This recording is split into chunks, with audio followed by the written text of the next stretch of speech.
Hello, Tati. Hi, Ming. Yeah, good to see you. Good, and I can hear you. Great. I will make you co-host.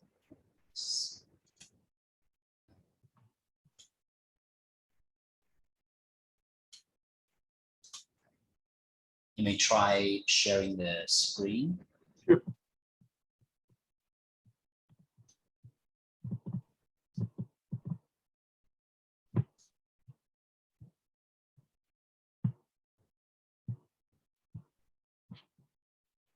Can you see my slide? Yeah. And so you can see the pages scrolling up and down.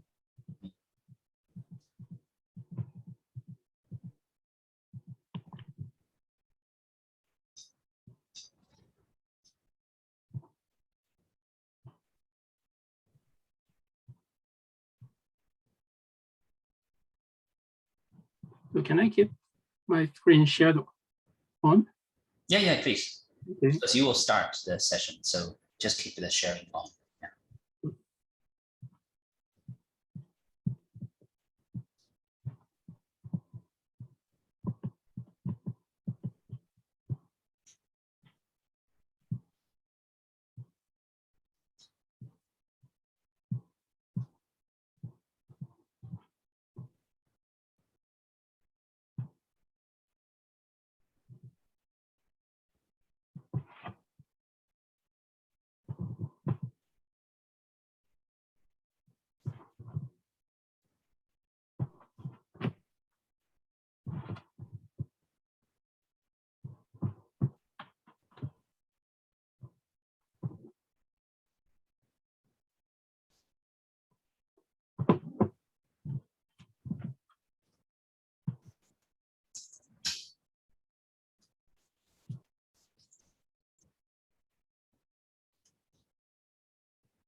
Okay, so hello everyone.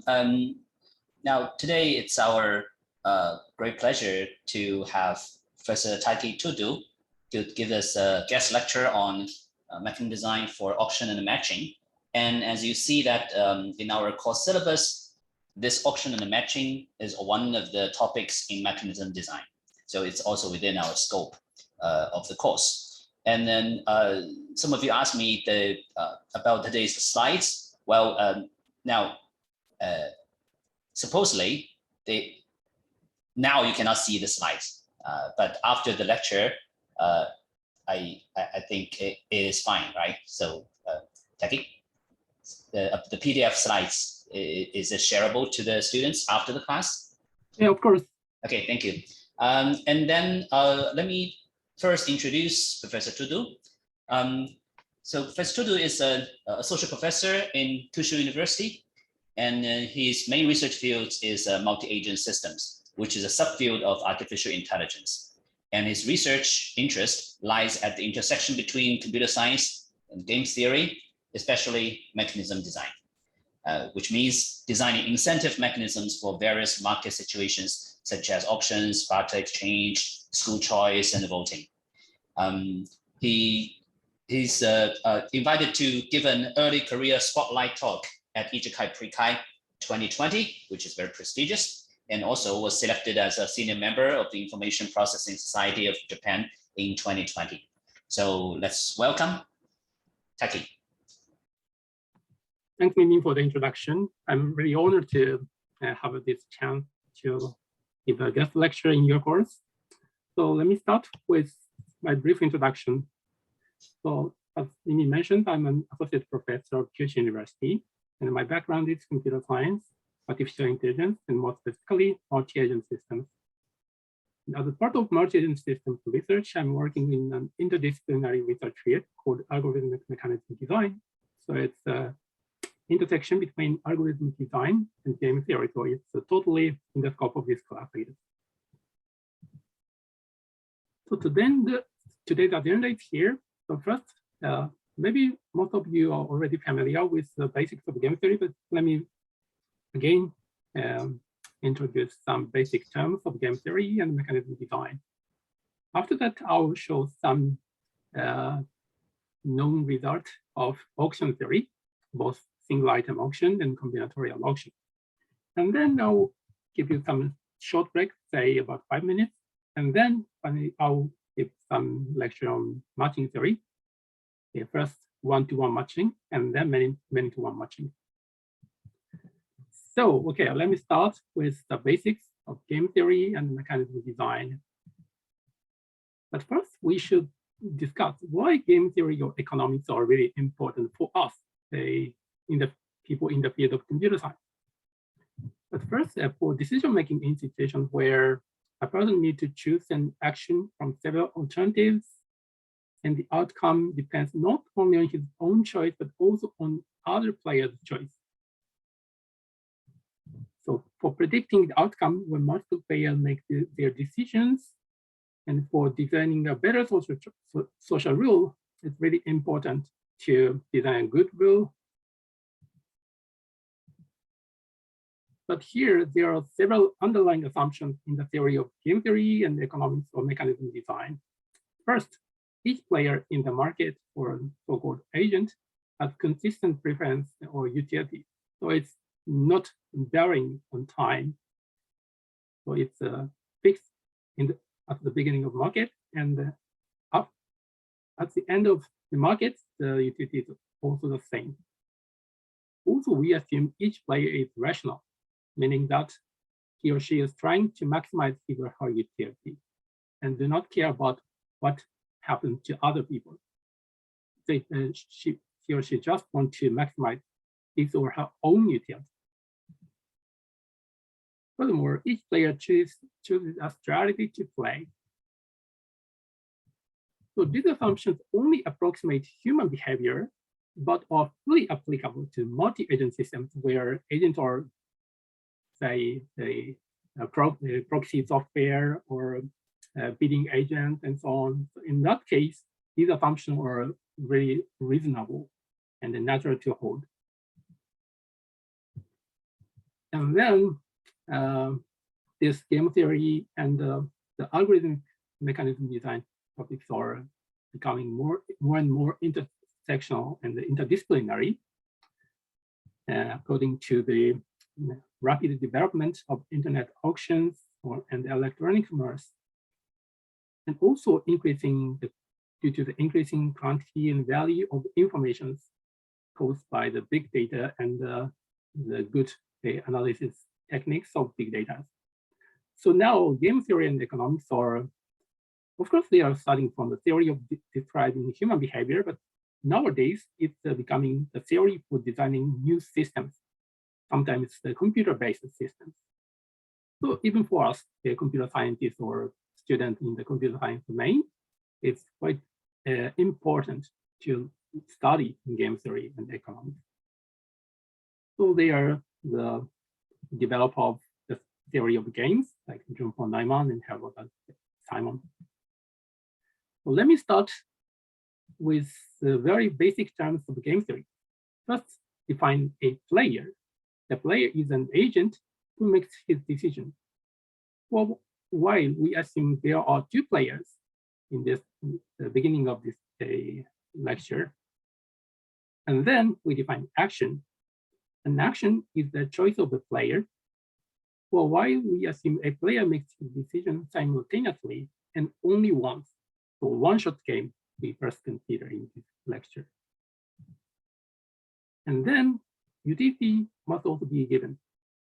The utility is the value given for each player based on the combination of players' actions. And we assume a larger value, larger utility is better for each agent or each player. One example of a game is here, two-player game, and there are two players, 1 and 2. And as most of you know, such a game can be described as a matrix. So let's see the right figure.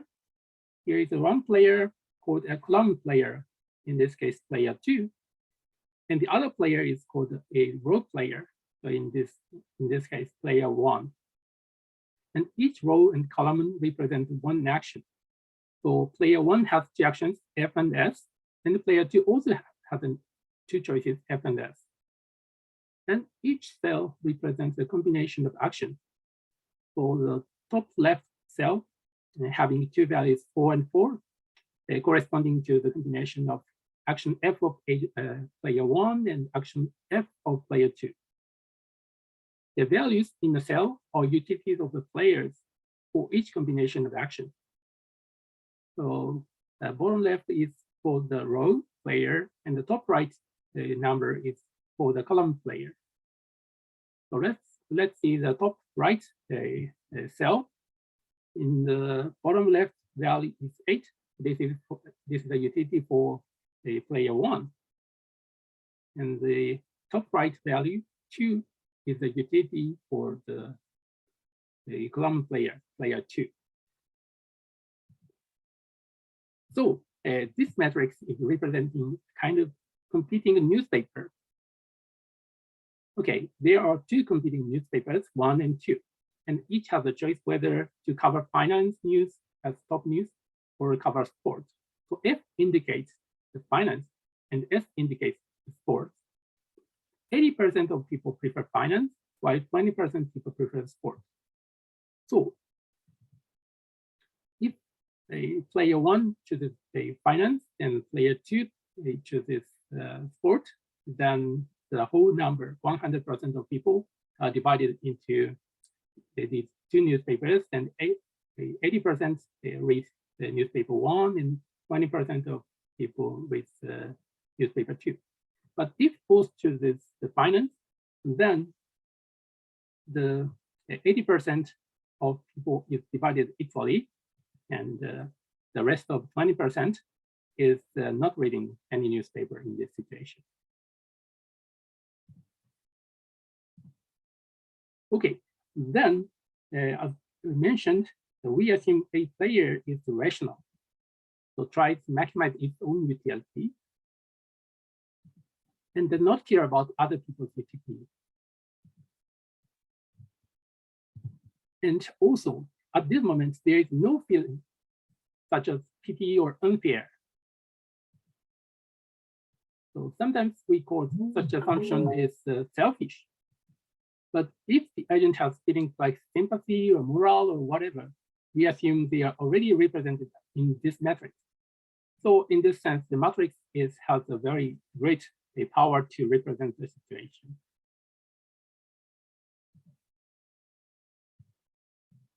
And further assumption is here. Each agent knows the possible actions and utilities of both of itself and opponents. So the whole payoff matrix can be observable to both of the players with certainty. So there's no unsure things.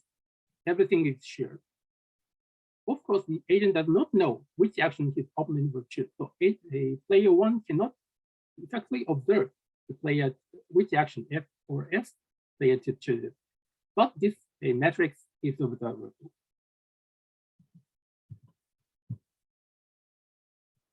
And each agent chooses its action simultaneously without negotiation. So they cannot negotiate. For example, I will choose F. So could you please choose F?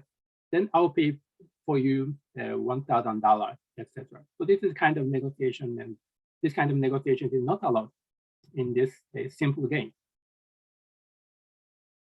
Also, an agent cannot delay its decision so that it can take its action after observing opponent's action. So this means a simultaneous action in the top of this page. So let's go back to this a matrix. And which action should you choose if you are player one in this situation? So you are selling one newspaper and there is an opponent newspaper company, player two. Of course, your best scenario is you choose F and the opponent chooses F. But of course, you cannot control the opponent's action. And an important thing is that your opponent is not a fool. And actually, we assume the opponent player two is also very wise and try to maximize its own utility also.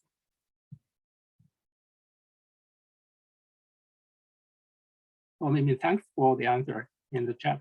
Yeah, F and S mean the choice of player one and two. So in this example, the F represents finance, the topics of the newspaper, and S indicates the sport in the top page of the newspaper. I really like sports, so I will be in the 20% of the sport people, but it's maybe minority, at least in this game.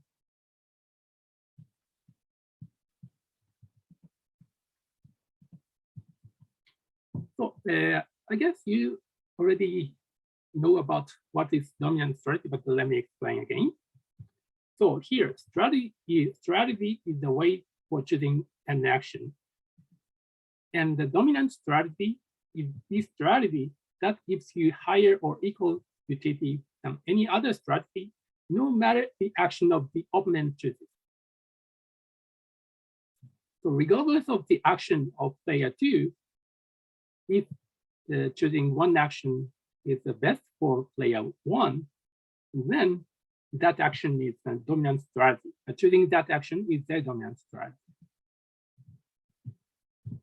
And clearly, we can, not really clear, but we can assume that a rational player would choose a dominant strategy if it exists.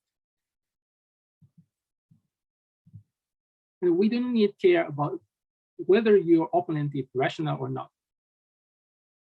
Even for a very weird player, or you have no idea of your opponent's utility, it's just fine if there is a dominant strategy. Because dominant strategy does not care about what the other player chooses. This is a definition of dominant strategy. Regardless of the action of the other player, choosing one action, one specific action is the best option for you. And then, if each player has a dominant strategy, the combination is called a dominant strategy equilibrium.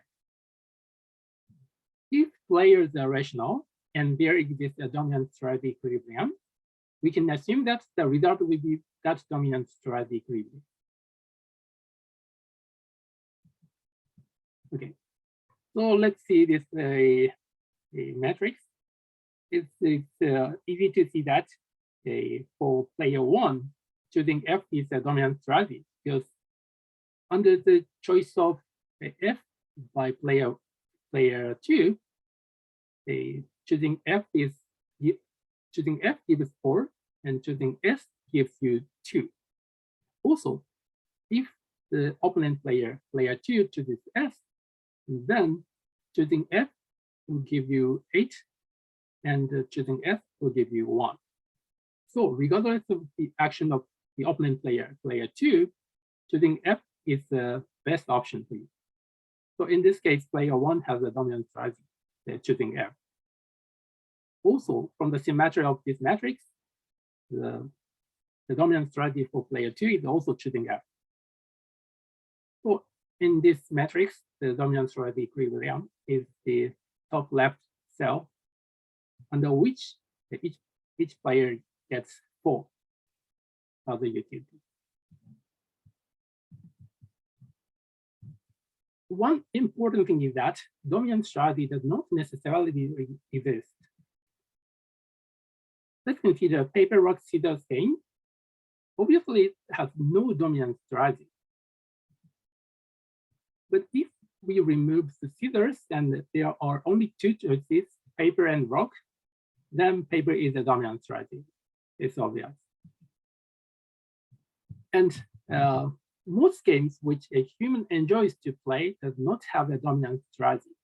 Because if there is a dominant strategy, then that game is not really interesting or not fun, because all the wise or clever thing is to take that dominant strategy action. On the other hand, in mechanism design, for example, designing auction rules, the goal is to design a rule so that a dominant strategy equilibrium exists to make the game not interesting and incentivize players to take a sincere and obvious action to make that a sincere play, say truth telling as a dominant strategy, and give them an incentive to take that action. Okay, then next I'll introduce some evaluation criteria for the games or mechanisms. First, let me explain what is Pareto efficiency. A state is said to be Pareto efficient. Here, state can be also considered as an outcome or the result. A result is said to be Pareto efficient if and only if there exists no state or no other result that is better for at least one agent and no worse for all the rest. So let's see this family. They are discussing where to go in this next weekend. So there are 4 choices: going for movie, go for shopping, go to zoo, and stay home. And each value represents a utility for each player, a father, child, and mother.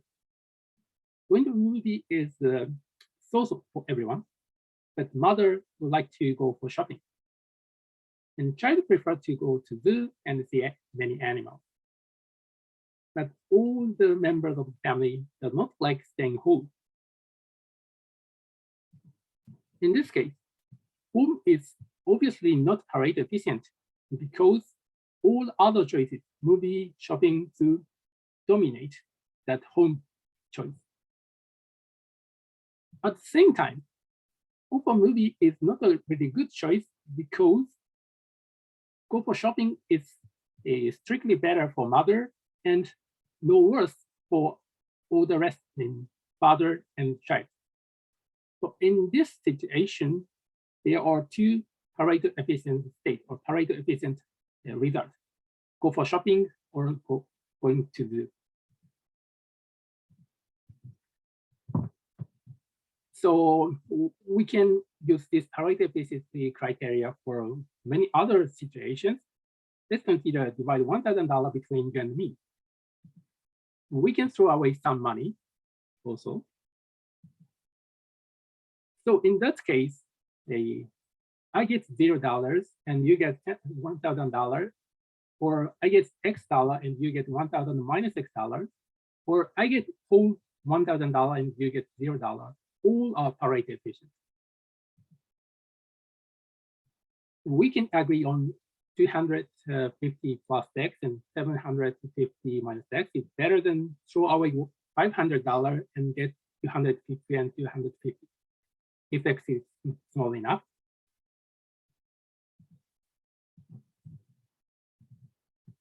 And in principle, it is not really clear whether we can compare utilities of different people.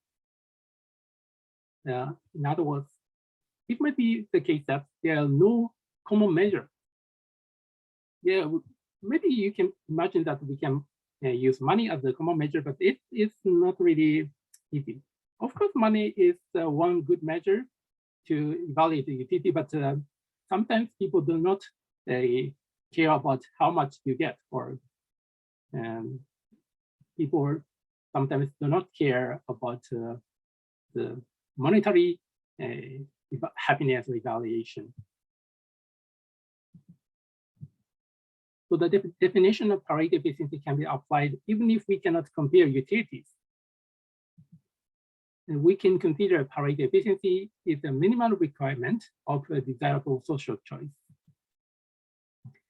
If an outcome or the state X is not parity efficient, then there must exist another choice, X prime, where everybody prefers X prime to X, or at least the same.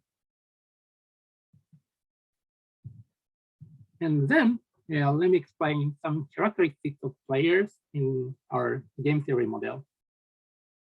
One important criteria is their attitude about risk. We sometimes use two terms, risk neutral and risk averse. Risk neutral means that agent, risk neutral agent only cares the expected utility.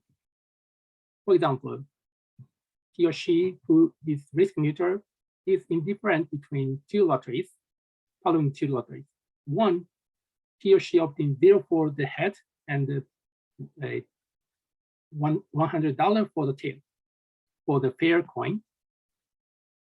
And another lottery is here. He or she obtains $50 for sure. A risk neutral player does not distinguish these two situations, because he or she only cares about the expected utility. And these two lotteries gives you the same expected utility. On the other hand, a risk-averse player prefers an outcome that is more certain, even with less expected utility. For example, he or she prefers getting $45 for sure to the lottery won about. So about the risk neutrality and risk averseness, here's a very famous paradox, so-called St. Petersburg paradox. Assume the following lottery. Let's flip a fair coin, and if it comes up tail, you get $2. If that, flip a coin again, and if then comes up tail, you get $4. If it is still head, then flip a coin again. Then if it comes up tail the first time at nth trial, you get 2 to the power of n dollars. So obviously, the expected utility for this lottery is unbounded. So it's from the expected utility perspective, it's to give you infinitely much money. But then how much are you willing to pay to participate in this lottery?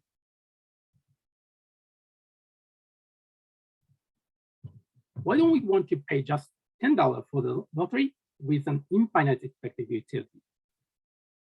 So attitude toward risk is really important, and the human is usually risk averse. Even with a small expected value, he or she prefers a sure thing. So this lottery is too risky. If one can join this lottery multiple times and the price is $10, one should try many times. So the utility does not grow linearly in this lottery when the amount becomes too large. And there is not much difference between $1 billion and $2 billion.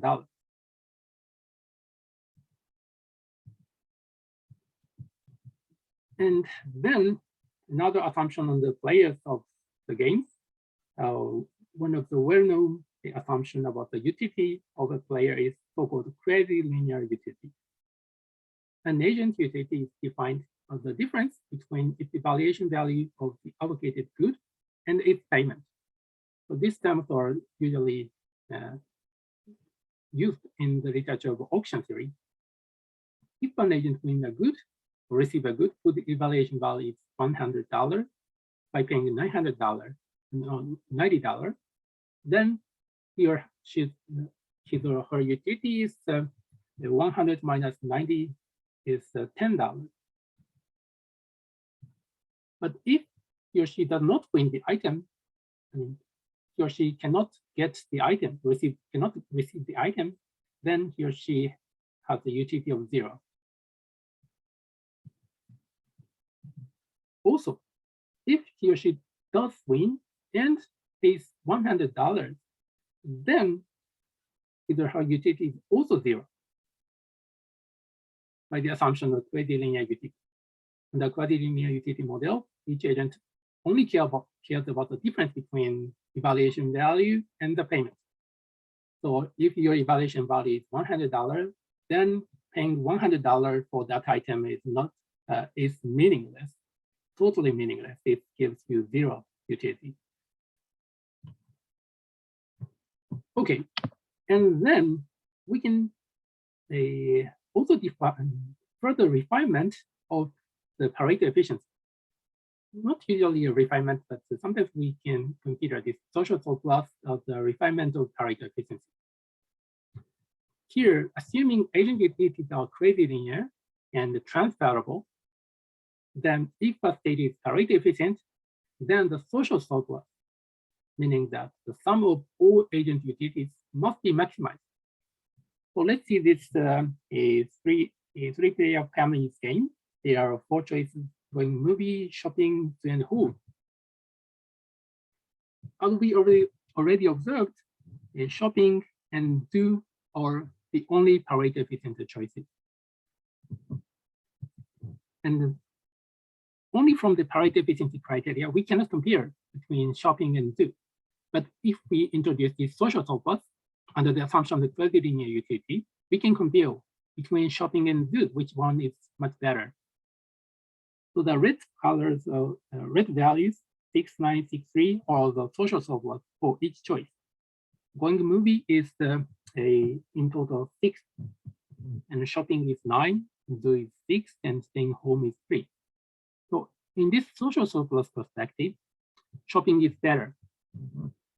The intuition is that since under this quasi-linear model, the utilities are transferable, so the mother of the utility, $5, can be slightly removed and transferred to the child, so that the child utility becomes 3 and mother utility becomes 4.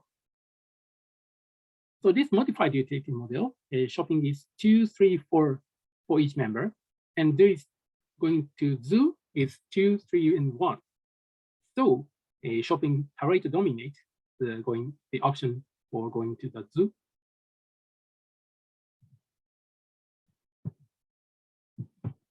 Okay, so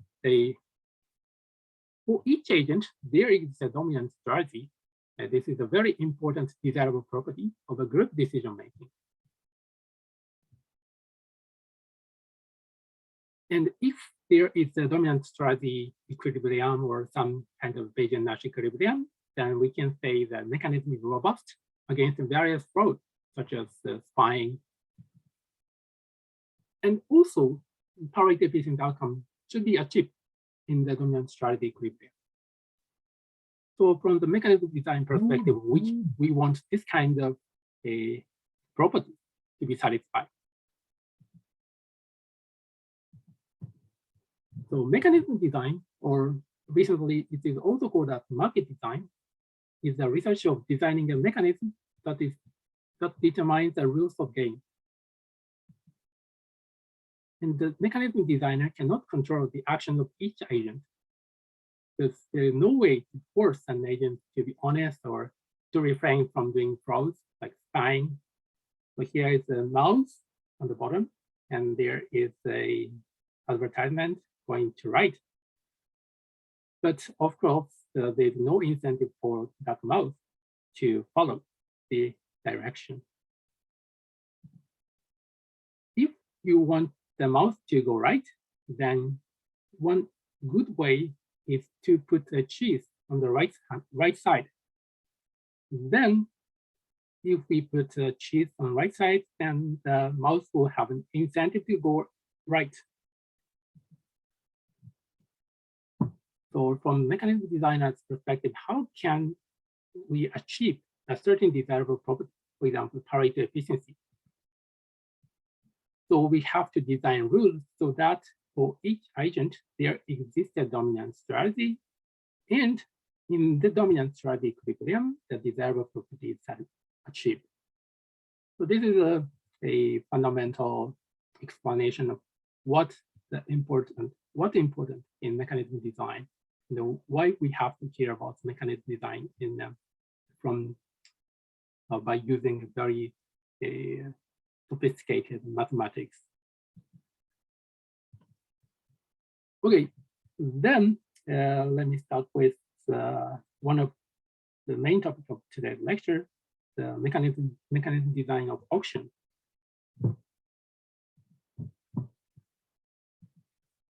The theory of auction is some goodness for each participant of the market. For seller, the behavior of bidders changes according to the auction protocol or auction rule. We can give a protocol that can achieve socially desirable outcomes or robustness against cheating. So it's desirable for the seller's perspective.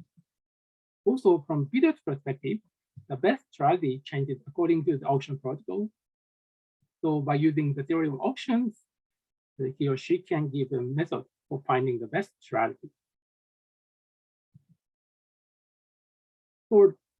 From this perspective, the theory of auctions is a really important technology for electronic commerce. As one auction example, let's see this setting. Assume you attend an auction on behalf of your friend. There are 10 auctioned objects or goods. And for each object, your friend specifies the maximum value you can bid. If you can buy a good below the maximum value, you get the difference. But if you cannot buy that item, then you get 0 for that item. For each good, there is exactly one right. This is an assumption. And each of 2 bidders, one is you and the other is the rival. Each of 2 bidders decides his bid without knowing the other bid. And the rule is the higher wins and pays a value equal to his bid. And the other bidder is also a proxy. He or she is also participating in the auction on behalf of his or her colleague. You don't know his bid, but his maximum value is chosen from a uniform distribution from 0 to 200. Okay, then for good 1, the maximum value of your friend is 100. Clearly, bidding more than 100 is meaningless, because if you win the item with bidding, for example, 110, then you have to pay that value. So after that, you receive the $100 from your friend, but your utility is the difference between 110 and 100, or your utility is minus. Also, on the other hand, if you bid 90 and wins, then you get $10 utility. If you bid only $1 and fortunately you win, then you get $99 as your utility. So the question is, how much should you bid for this game for the auction of good one in this situation? The answer is not really complicated. The first thing we have to remember is that we cannot tell the expected utility unless knowing the strategy of the opponent. So let us assume the bidding price of the opponent is uniformly distributed between 0 to 100. If you bid low, the probability of winning is low, but the utility when you win is large. So bidding low is a strategy in high risk, high return strategy. On the other hand, if you bid high, then the probability of winning is high, but the utility when you win is low. So it's a kind of low risk and low return. And of course, a bidding more than 100 is meaningless. So the best point is in between 0 to 100. And indeed, it's a $50, bidding the half of the maximum value, under which the expected utility is 25. So this is a expected utility under the assumption that the opponent player is bidding uniformly at random from 0 to 100. Here, if the opponent also uses the same strategy, his bid is uniformly distributed between 0 to 100, since his maximum price is also uniformly distributed between 0 to 200. So such a pair of strategies in which each strategy is the best response to the other is called Bayesian-Nash equilibrium. Nash equilibrium is a weaker requirement than the dominant strategy equilibrium, but it has been of interest of many researchers in economics. As long as your opponent bids the half of his maximum value, your best strategy is to bid the half of your maximum value. Also, for your opponent, his best strategy is to bid the half as long as you bid the half. So among very clever players, the outcome should be in such a situation. Otherwise, one player should use a different strategy and get a higher payoff. But one note is that the best means when you don't know the actual bid or actual maximum value of the opponent. So if you have much more rich information, then you can do better. Okay, so now I introduced the one auction rule. Both the player bid and the winner pays the actual bid. Here, let's consider another slightly modified auction rule. What happens if we change the rule slightly as follows? Each of two bidders decide his bid without knowing the other bid. This is the same with the previous auction rule, but the higher wins and pays the value equal to the other. So the player who bids higher is the winner, but the payment value is different from his own bid. And of course, the loser pays nothing, but of course, he or she does not receive anything. So this auction rule, this slightly modified rule, is so-called second price auction, second price sealed bid auction, or sometimes called as the victory auction. Clearly, in the victory auction, bidding more than the given maximum value is meaningless. Then how much should we discount? In the first price auction, as we observed right before, the best strategy is bidding the half of the maximum value under the assumption that the distribution is uniformly at random between 0 to 100.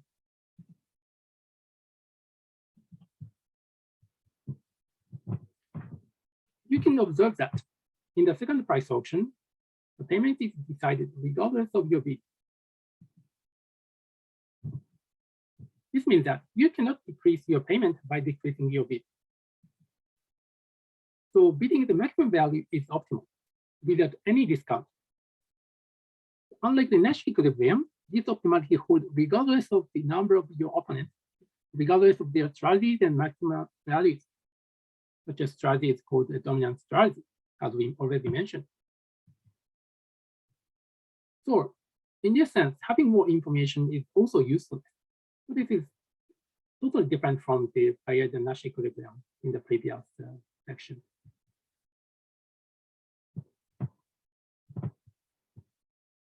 What if the auction model is non-proxy?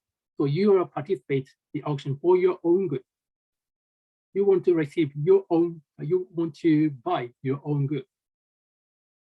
Consider the maximum price you are willing to pay. For example, the price you don't want to pay anymore. Then the bidding that price is optimal. And this property is called incentive compatibility sometimes. So honestly, the best policy, or sometimes also called as Draghi proof.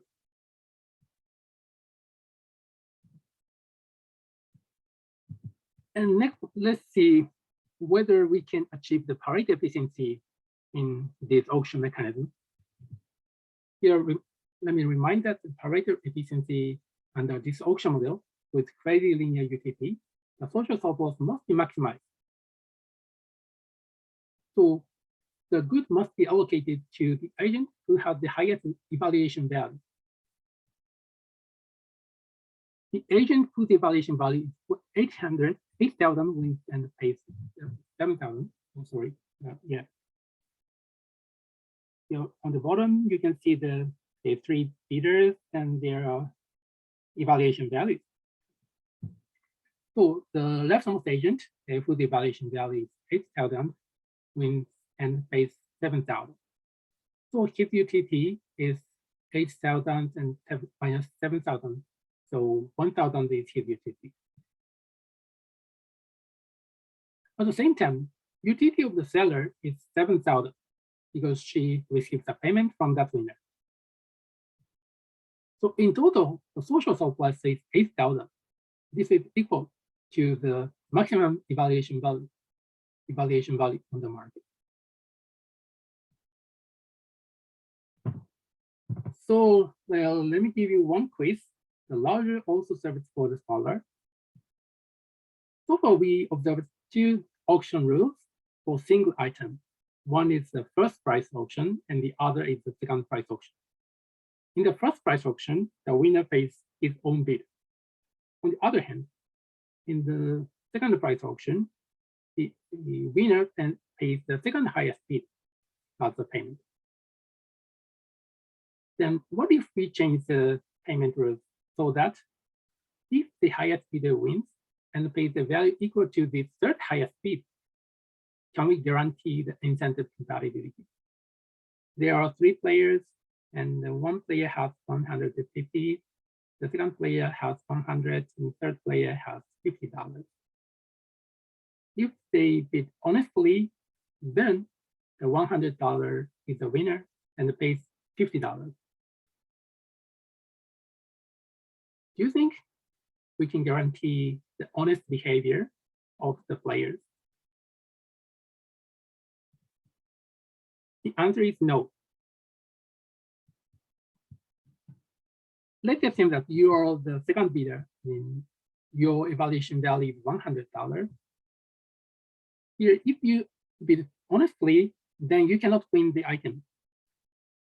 But if you bid, for example, $200, then you'll be a winner, of course. But in that case, your payment is just $50 based according to the third highest bid rule. So in this third highest bid rule, the best strategy is not, the truth telling is not the best strategy, meaning that this is not strategy for not incentive compatible.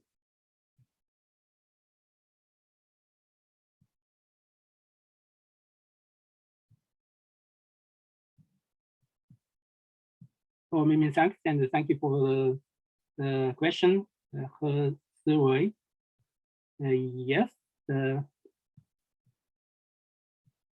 honest means telling the true evaluation yeah, about true evaluation value as his bid. Okay, so if you're selling one item in the auction, then choosing the second highest bid as the payment rule is the only way we can guarantee the strategy profit. Using third value is not good, and using first value is also not good. But using first value, we can guarantee the Bayesian-Nash equilibrium, under which the clustering is optimal. So maybe some of you will feel that the second price auction is hard to understand or counterintuitive. And furthermore, sometimes you do not know, or you are not aware of the true evaluation value you have, even in private value auction. Furthermore, you might feel that the seller is not trustable.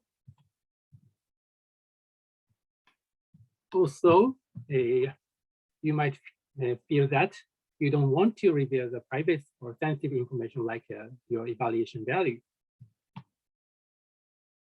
So from those concerns, one might think that game theory and mechanism design theory have a little practical use.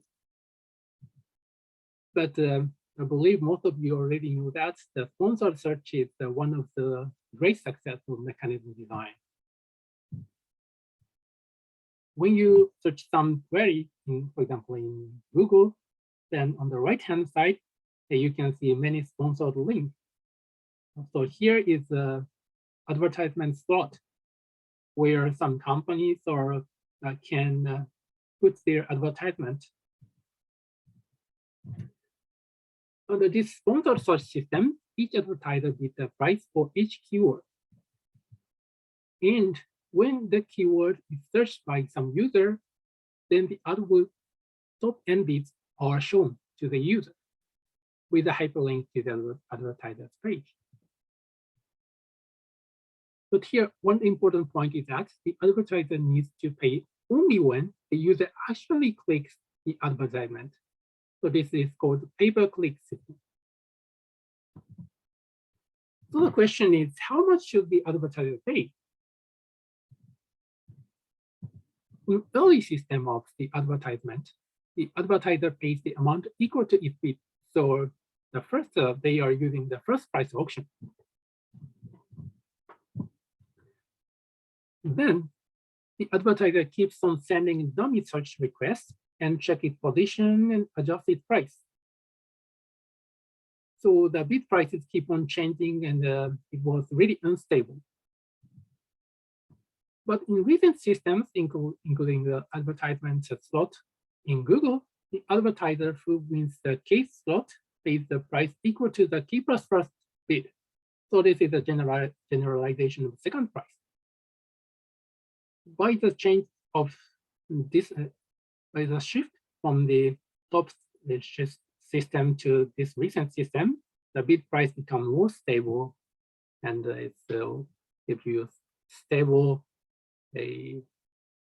reward to both the advertise and also the search engine company. So it is obviously the most frequently used auction mechanism in the world. For any query, there is a auction market. It will run in very, very short period, but at least some decision making based on auction system were used in any search query. The lesson learned here is that for a mechanism which is frequently used on the internet by users, including automated agents, having theoretical robustness is crucial.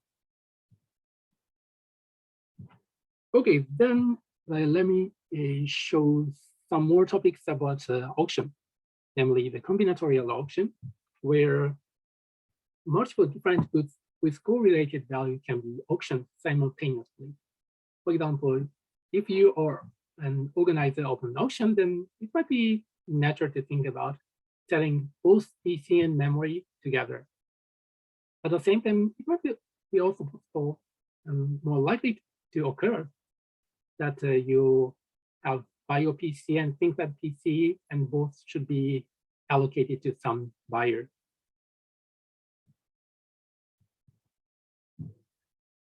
When the value of goods are interdependent, then the value of the good cannot be determined separately. For example, if you don't have a PC, then having memory module is useless. Also, if you already have a bio PC, then getting another ThinkPad PC is useless.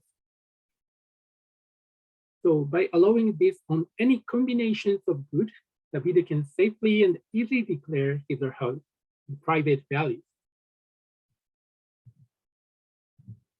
And there are so many applications of combinatorial auctions, including the spectrum light auction conducted by the Federal Communications Commission in the United States, and assigning the landing slot of the runways in an airport.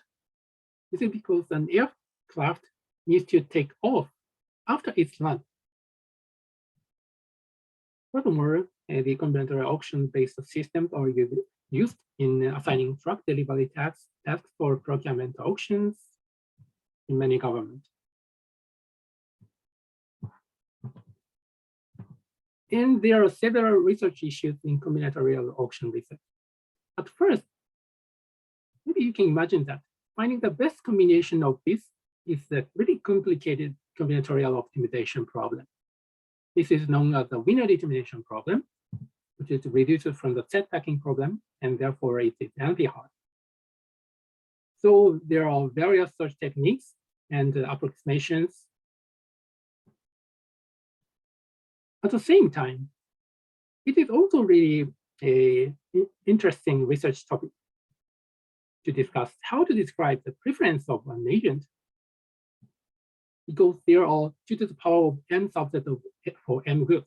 So just to represent the preference is also very time-consuming or computationally hard. You have to submit 2 to the power of m values.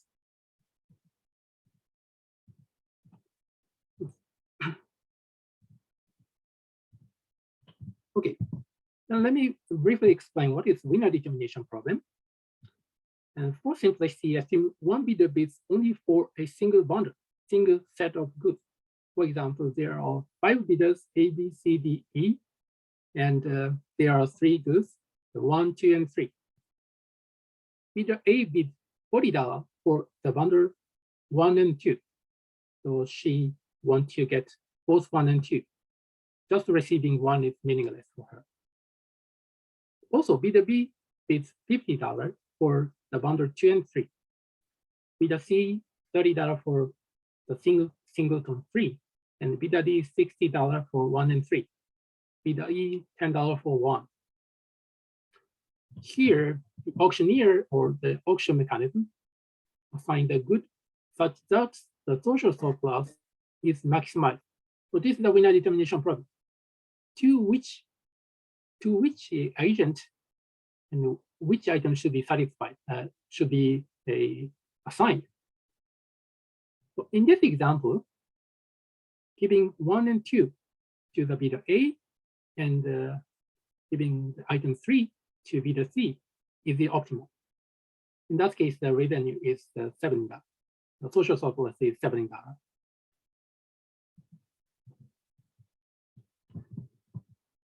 So that kind of very, very small example we can handle. But assume the number of bidders is n, then the number of possible combination of winners becomes 2 to the power of n. So this problem is one instance of a weighted set packing problem. And this problem belongs to a problem class called NP-complete. The class NP is a class of problems in which finding a solution that satisfies a certain condition, whether a particular candidate is a solution or not, can be determined efficiently. Here, meaning that determined in time polynomial to n. And the class NP-complete is the most difficult problem class in NP. If any instance of this class can be solved in time polynomial to n, then all NP-complete problems can be solved in time polynomial to n. But probably, or we strongly believe that it cannot be solved in polynomial time. That is, the worst case time complexity becomes exponential to n. So we strongly believe that there is no direct method to obtain solution directly. So we need to introduce some trial and error search procedure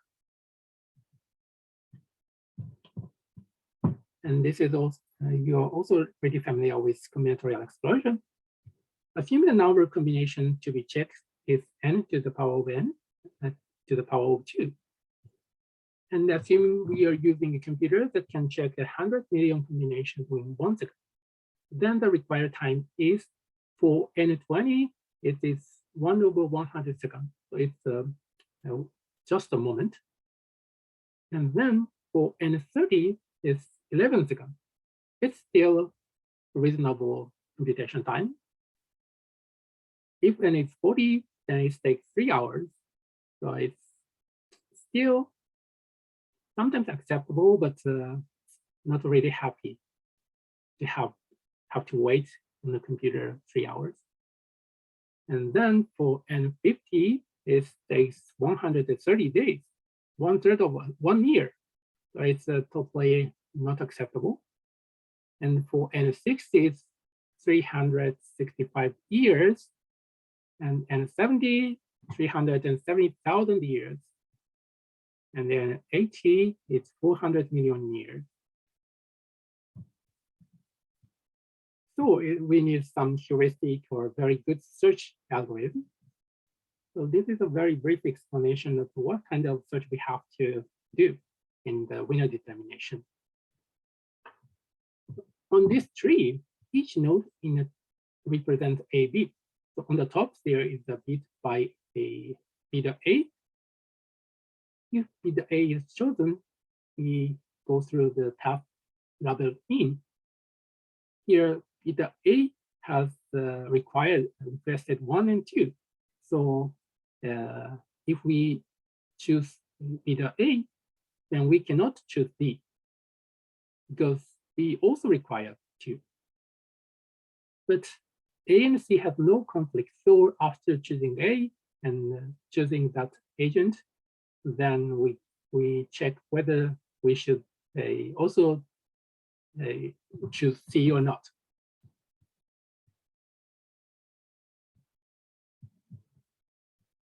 And for this kind of large-scale problem, exploring the whole search tree is almost impossible. So we have to obtain an optimal solution just by checking a part of the tree, but not sure whether it is really possible or not. And pruning is possible if we can obtain an optimistic evaluation about the possible solutions obtained in a subtree. So this is so-called branch and bound. Let's see the same example. And assume on the right subtree, if we already know the obtained solution in this branch is at most $60, then we can prune the tree, because in the best path from A, C, then it is guaranteed that more than 70 is achieved. So we don't have to search in detail on the right path.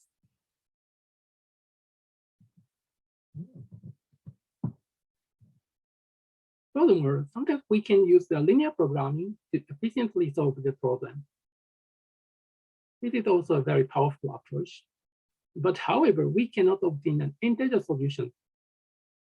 The solution says that 2 bits must share a good A in half, which is not possible in this auction setting. So a linear programming solves the relaxed problem, which ignores the integer constraint. And then the obtained solution must be at least as good as an optimal solution for the original problem. Also, there are some heuristic techniques for the efficiency. In this a tree, the order of these matters, and larger one is better, so more influential to others. And also, the order of in and out also matters. Finding a good solution earlier is good in branch and bound, so we can use the branch and bound and cut off some other meaningless subtrees. So check the solution obtained via linear programming is a very good approach, choosing the better one first. And In the Thunderholm work, a proposed algorithm called Cabo is a specialized algorithm that can solve the problem in sense with 400 booths and 4,000 bits in less than a few seconds. Also, a commercial integer programming package, like a linear programming plus integer constraints, for example, the Cplex or Groby, is also quite efficient. So to achieve a best approximation or best a faster computation using this kind of algorithms or softwares or very powerful approach.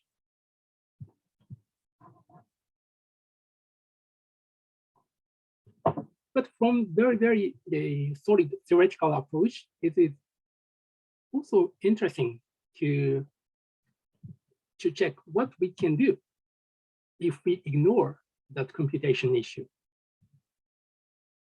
One of the well-known combinatorial auction mechanisms is so-called Bickley-Clark-Groves mechanism, or BCZ in short.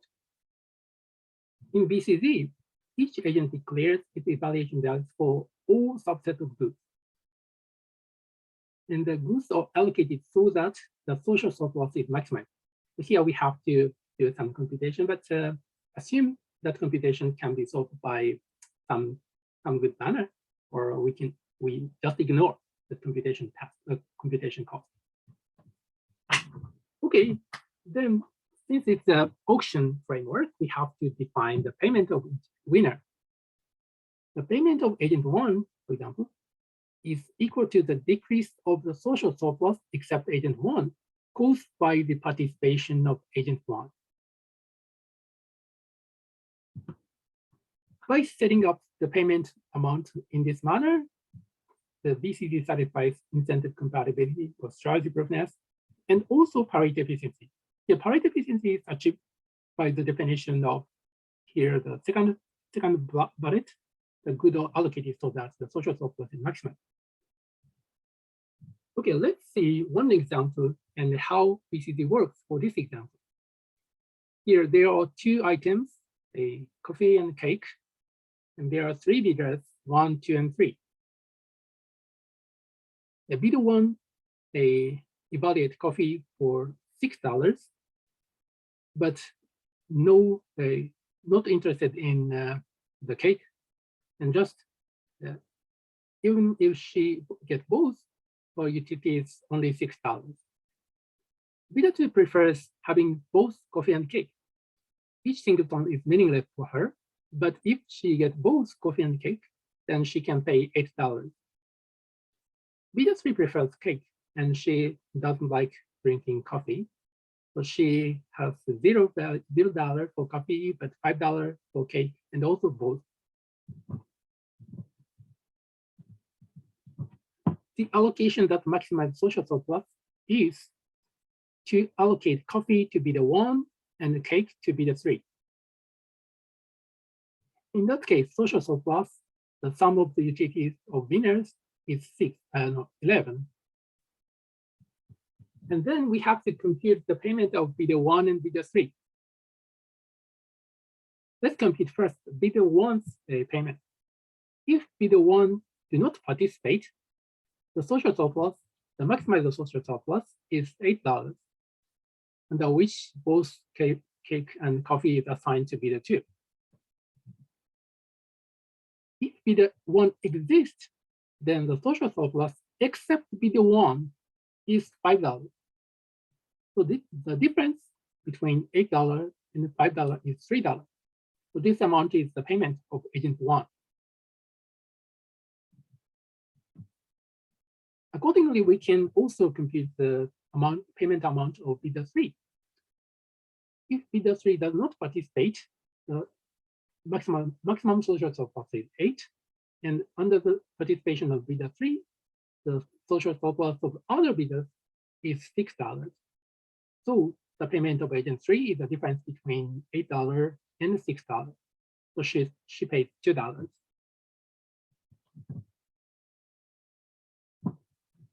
So here, let me explain why BCD satisfies incentive compatibility.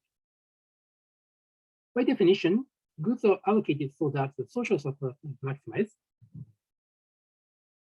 And An agent can maximize its utility when the social surplus is maximized. Here, the green bar indicates a social surplus when one does not participate. And the yellow bar indicates a social surplus except one when one does participate. And the red bar is the one's evaluation value. So agent one's bidder one's payment is the difference in between this intersection.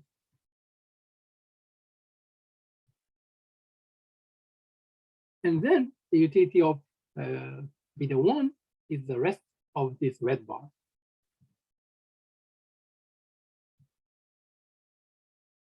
And the social surplus is the whole length of this maximized social maximized valuation value. Okay, then I will give you another example where there are 4 bidders and 2 goods. In this is the same example, almost the same example with the before, but here another bidder 4 who prefers both coffee and cake, but she also prefers having singleton as well. So for coffee, she has $3, and for cake, she has $1. If she can get both, then she can pay $1 more. So she'll evaluate the combination coffee and cake at $5.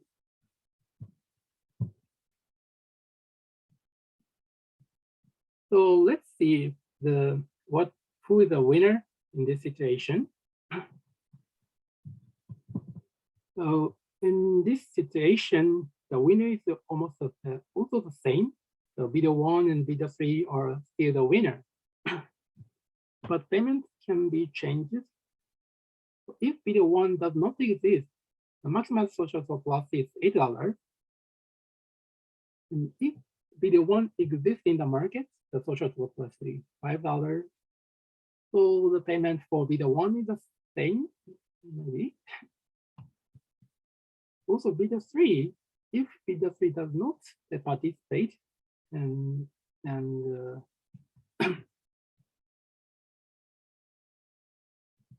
oh, okay, I'm now looking at the question. The social surplus is a sum of the utility of the winning bidders, or the winning bidders utility.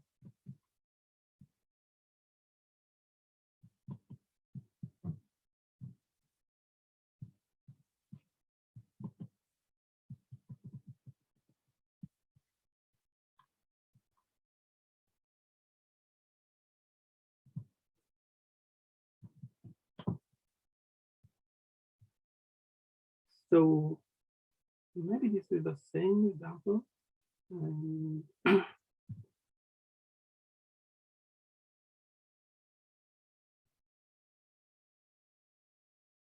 Yeah, it seems so.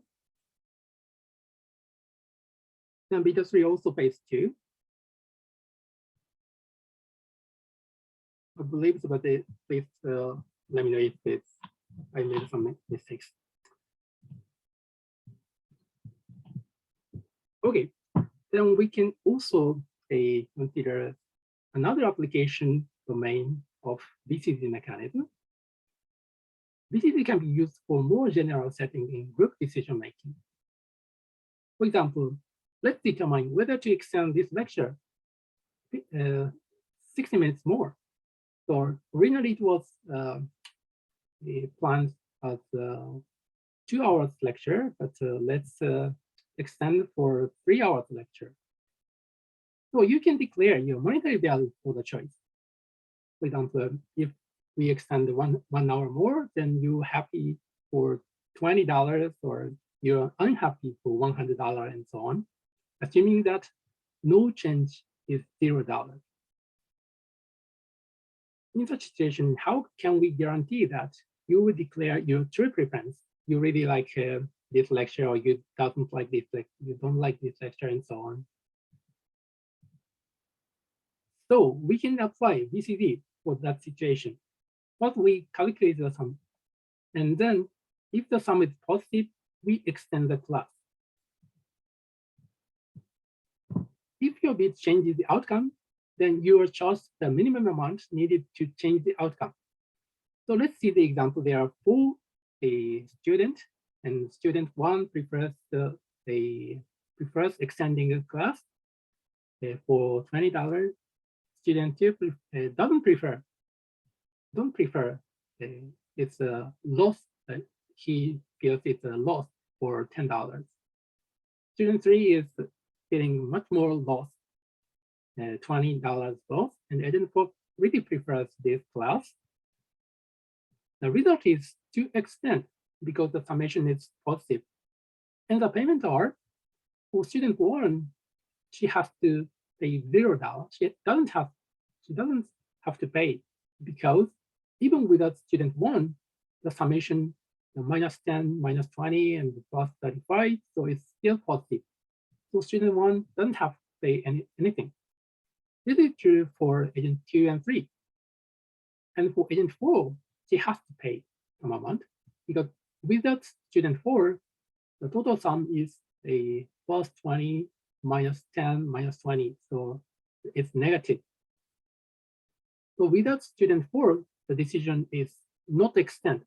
But since student 4 is there, we decided to extend. So she has to pay some amount, the decreased social top class. In that case, pay $10.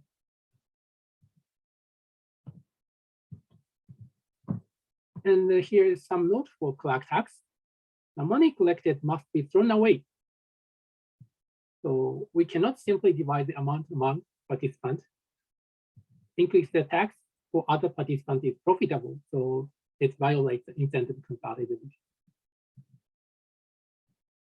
But in auction model, the amount is taken by the auctioneer, so this is not problematic in the original auction model.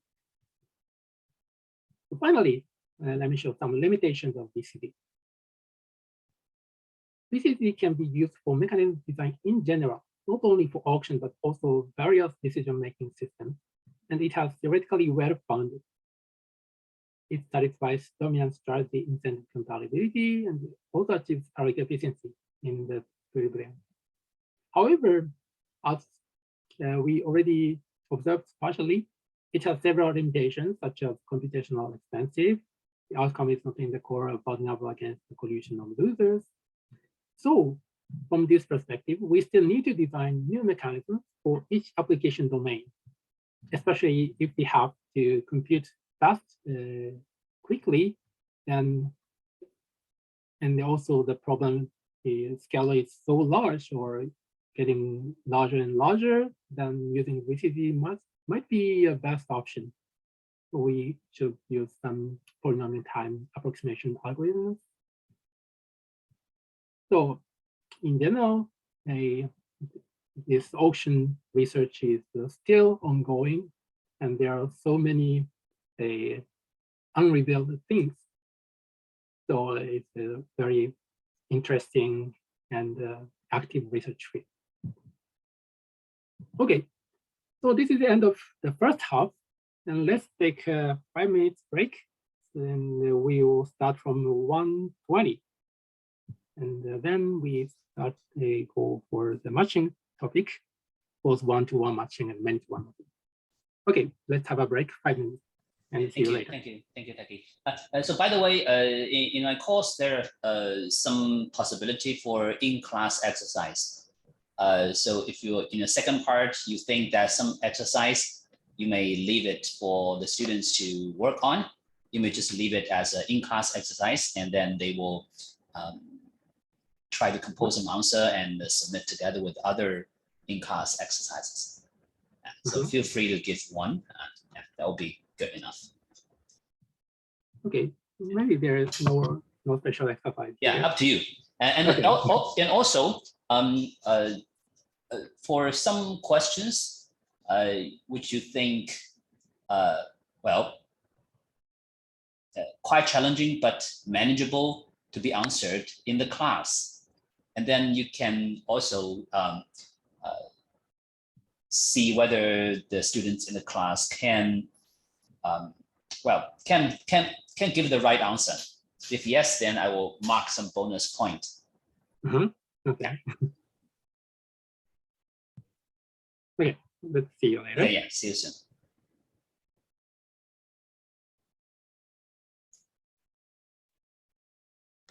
And also during the break for the students, just some, something to say about the third hour today. And actually we are discussing about arrangement of midterm and also finishing up the things we didn't complete in the last week together with the tutorial 1 explanation. Okay, so I will come back. Well, I will talk to you later after the second hour.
Okay, so it's time to restart.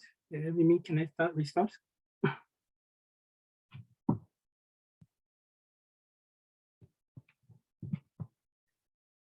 Maybe yes. So yeah, now it's 1:20 and time to go into the detail of mechanism design for matching theory.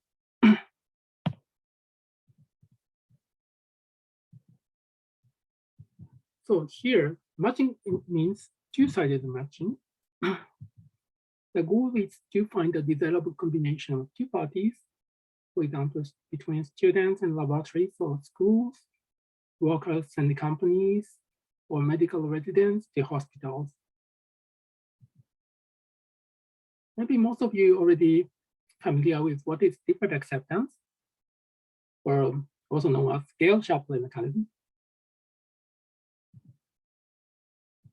And if the problem is one-to-one, then the problem is also called a stable marriage problem because of the property that a man and a woman is matched one by one. Okay, so then let's start from the stable marriage problem, the simplest form of two-sided matching. Assume there are 3 males and 3 females, and each male has his own strict preference order among 3 females. Also, each female has her own strict preference order among 3 males. Then we want to create 3 pairs so that there is no blocking pair, which is a matching that satisfies the stability constraint as well as the incentive constraint. So let's see this figure. There are 4 students, 2 males and 2 females. Oh, sorry, there are 3 females, Alice, Becky, and Carol, and 3 males, John, Ken, Lee. And on the top right figure, we are now explaining the concept of blocking pair.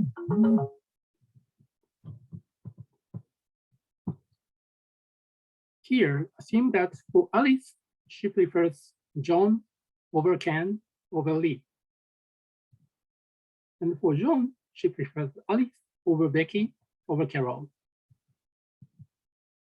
In that case, if Alice is paired with Ken and John is paired with Becky, Alice and John would be happier if they break the current pair and create a new pair by themselves. So in that situation, Alice and John will form a blocking pair.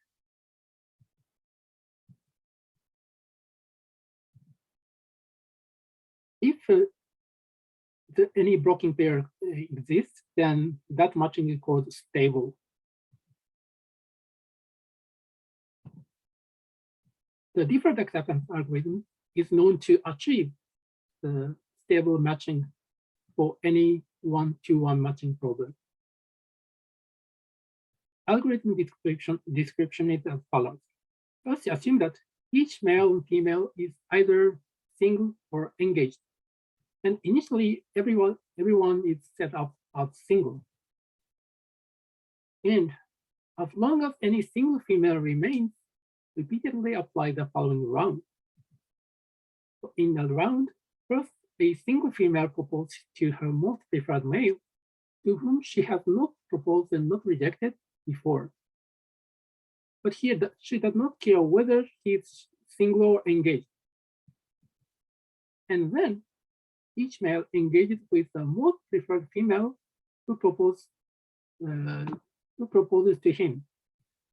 If a new female who is better than his current fiancée is proposing to him, then he can break the current engagement and engage with a new female. And then when no single female remains, the current engagement becomes the final matching. So let's see how the DA algorithm works for this three male, 3 female problem. Now, the top figure indicates the preferences of males, John, Ken, and Lee. So John prefers Carol first, Alice second, and Becky third. Ken prefers Carol most, and Alice second, and Becky third, and so on. Also, on the bottom figure, the preference of the females are represented. Alice prefers John first, and then Ken and Lee. Becky prefers John to Lee to Ken, and Carol prefers Lee to John to Ken. In the first round, each female who are currently single, they propose to her most favorite male. in this case, Alice proposes to John, and Becky also proposes to John, and Carol proposed to Lee. So now Alice and Becky are in conflict over John, and John prefers Alice over Becky, so Becky is rejected. Now only Becky is single. So Becky will propose to the next one, and she next prefers Lee, so she proposed to Lee. Here, Becky and Carol are in conflict over Lee. And Lee prefers Becky, so Carol is rejected by Lee. Then, Carol is the only single female, so she proposed to the second preferred male, John, in this case. So Carol and Alice are in conflict over John, and John chooses Carol, so Alice is rejected. Finally, Alice proposed to her second choice, Ken, and then there's no conflict, and all the females proposed to some male and engaged, and no single female remains, so the algorithm terminates here. Finally, John and Carol are matched, Ken and Alice are matched, and Lee and Becky are matched.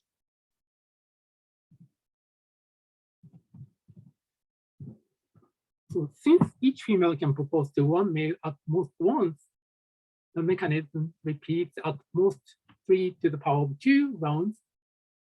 So if there are n females, then this is just n to the power of 2 rounds. Also, for each female proposing to her best remaining choice is her best strategy. So it guarantees strategy proofness. At any round of deferred acceptance, the following conditions hold. First, for each female, she has been rejected by any male who is better than her fiancé. He engaged with a better female than her. And for each male, he is engaged with the best female among all females who have proposed to him. Any female who is better than his fiancé disregard him so far. So the final matching is stable. These two property guarantees that the final matching is stable. Next, consider the incentive of males. First, for each female, proposing to her most preferred male is her optimal strategy. So the deferred acceptance is strategy proof for female side when females are proposing. But what if the male's incentive? The ultimate matching is optimal for females among all stable matchings. But at this moment, we are still not sure whether the mechanism is strategy proof for males. So let's consider this situation. Assume the John prefers A, Alice over Becky over Carol, and B and C are proposing to John. Alice is proposing to Ken, and Ken prefers Becky over Alice. And Alice prefers Ken over John, and Becky prefers John over Ken. Okay, now let's assume if John chooses B, here both Becky and Carol are proposing to John, and assume John chooses Becky. Then the matching is finalized.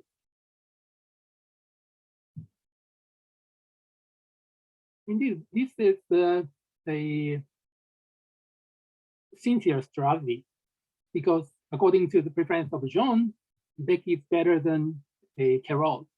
So following the true preference of John, John chooses B. But if John chooses C in this situation, in this first round, then Becky proposes to Ken, and then Ken rejects Alice. Then in the next round, Alice will propose to John, who is the best option for John. So this indicates that for male side, the deferred acceptance is not strategy proof.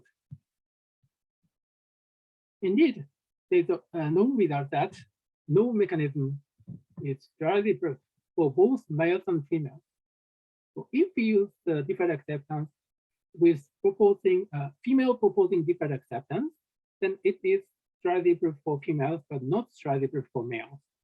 If we use male proposing default acceptance, then it is strategy-proof for males, but not strategy-proof for females.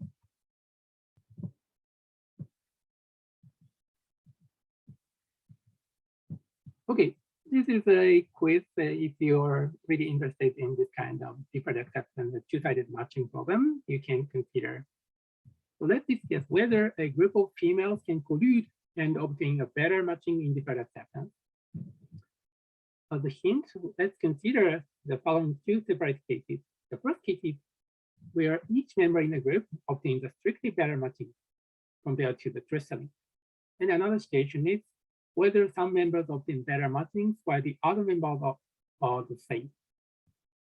So if you're really interested in this topic, then it will be a good exercise to analyze the property of default acceptance. Okay, then yeah, default acceptance looks very nice, but sometimes it's not perfectly fit in our human behavior's life. The first important thing is that game theory is a map. If we accept its model and assumptions, its predictions are logically correct. However, we need to check whether the model and assumptions are really appropriate or not in a real application. Let's consider a situation where 100 males and females are invited to a party to create 100 pairs using the DA. The logical predictions are that the obtained matching is stable and honesty is the best policy for a female, according to using the female proposing default acceptance. So can we believe them? Is there any problematic assumption that is not likely to hold in this practical market or for human behavior? So one very, very strong assumption that might be a bit unrealistic is that a male has a predefined, static, complete ordering among females, and his choice is based on this ordering. Let's assume that you are a male and consider the following situation. Initially, you prefer Alice over Becky, very, very slightly. Both are very good female, and you like them both, but slightly prefer Alice to Becky. And in the first round, Becky proposes to you at the first round. And nobody except Becky proposed to you before 99th round. In the 99th round, Alice proposes to you, since she has been rejected by other 98 males. In that case, are you going to choose Alice over Becky? Becky was proposing to you from the first round, and you were engaged. But in the 99th round, Alice comes, and originally you slightly prefer Alice over Becky.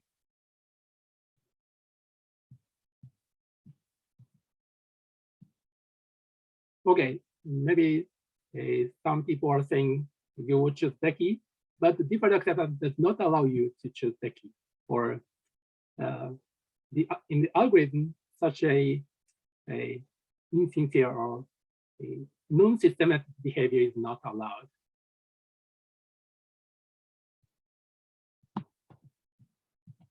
So I love somebody who loves me is very natural human feel. However, if we construct a mechanism such that a male prefers a female to say you are my top choice, a female has an incentive to say so, or even though it is not true. So a maxim here is that a truth is available only for a person who can accept an ugly truth.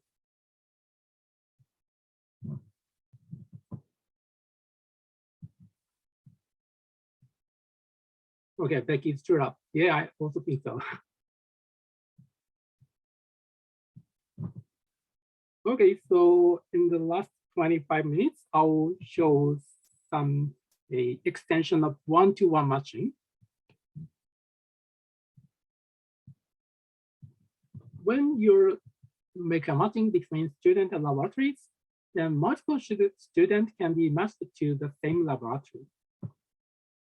Even for that case, I mean, the population of two-sided are unbalanced, we can even apply the extension of the deferred acceptance.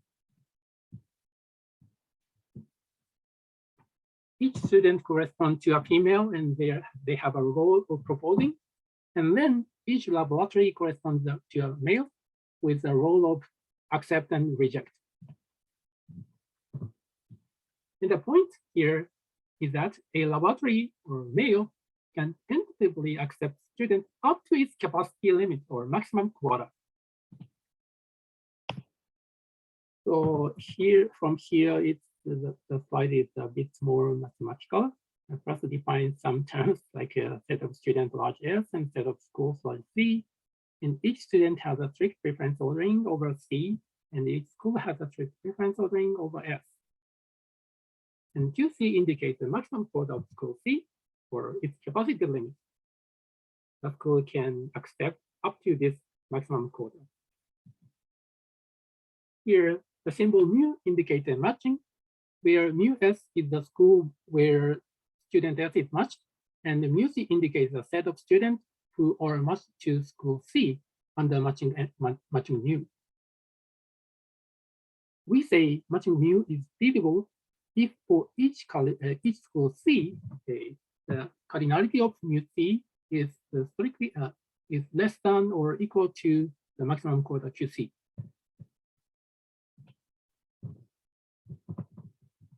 Here we can apply the DA mechanism for one case. In its description is like this. In the case step, each student applied to her most preferred school from which she has not rejected so far. And then each school deferred accept, applying the student based on its priority ordering up to its maximum quota. This means the acceptance is only tentative. Then the rest of students are rejected. The rejected students apply to their next schools, and each school deferred accept applying students as well. Here, there is no distinction between students who are deferred accepted in the previous step and the newly applied. So the deferred acceptance repeat these steps until all students are deferred accepted.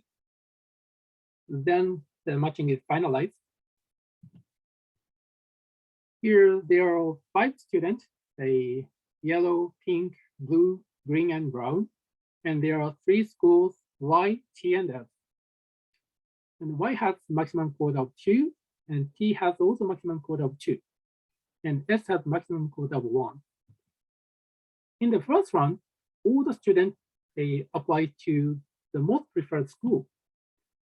So the left school is better for each student. So at least the most preferred school Y. The key red also prefers school Y, and blue to T, and green to Y, and brown to S.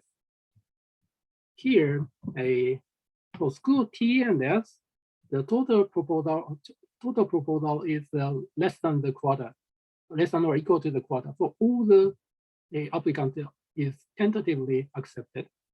But for school Y, its maximum quota is 2, but there are 3 applicants. So it has to choose 2 students among the 3.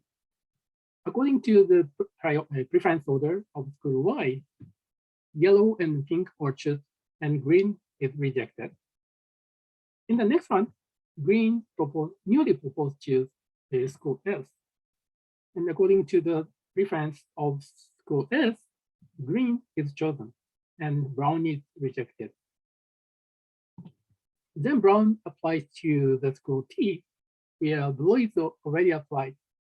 And here, the maximum quota of school T is 2, and the number of current applicants is also 2. So both blue and brown are accepted by the school T. at the end of this step, there is no rejected student. So this is the finalized matching. So deferred acceptance for many-to-one matching is also strategical for proposing site.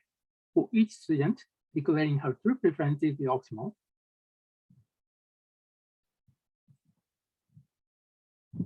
Also, the outcome obtained by the deferred acceptance mechanism is fair, meaning that no student has a justified MD.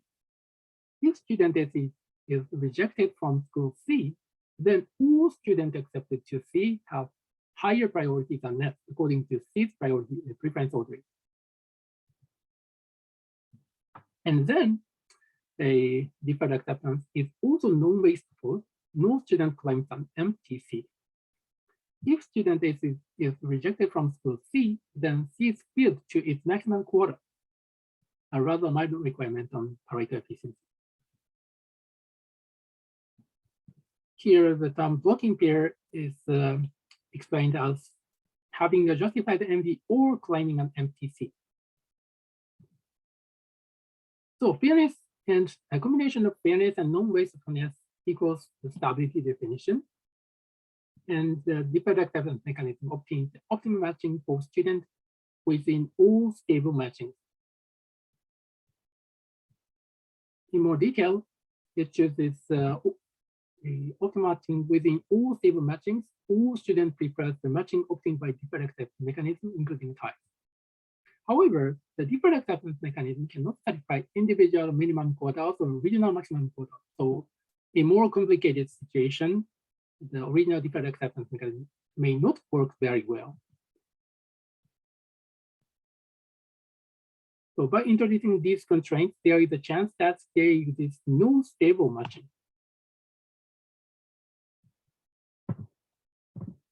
Yeah, it is very common that social requirements impose various distributional constraints on the outcome of the matching. For example, a school needs a certain number of students to operate. For some medical residents must be assigned to a rural hospital. Is it really reasonable to assume each school has a strict, exogenously given maximum quota? Instead, we usually have some flexibility. For example, allocating more human resources to popular schools, we can flexibly change the quotas of each school. So such flexibility can be naturally represented by constraints. One well-known model of such a distributional constraint is so-called regional maximum quota by Kamada and Kojima in 2015. So the basic definition and notation are almost the same, but here a new term region is defined. A set of region indicates that is the subset of schools, where each region R is the subset of schools, and the regions are mutually disjoint. And a school C has its own maximum quota QC, and each region also has its own maximum quota QR. The motivation of this regional maximum quota model is that to apply to Japanese resident matching by reducing the number of residents in metropolitan areas like Tokyo, enough residents are assigned to rural areas. In the current resident hospital matching system, an artificial cap approach is used. For example, the individual quotas are set artificially small to satisfy regional quotas, but this approach is not flexible at all. And for regional maximum quotas model, we can redefine the claiming an empty seat. But we say a student S claims an empty seat of school C if she prefers C to mu S. Mu S is the current assignment for student C as student S, and the cardinality of mu C is strictly less than the max quota of the school QC. And some of the assigned the student in each school in the region R is strictly less than the maximum quota of the region R. Here R is the region where that school C belongs. And then we can define another concept, regional claim. We say a student S regionally claims an empty seat of C. If S prefers C to mu S, the cardinality of mu C is strictly less than QC, and C and mu S belongs to the same region R, and mu R, the cardinality of mu R equals QR.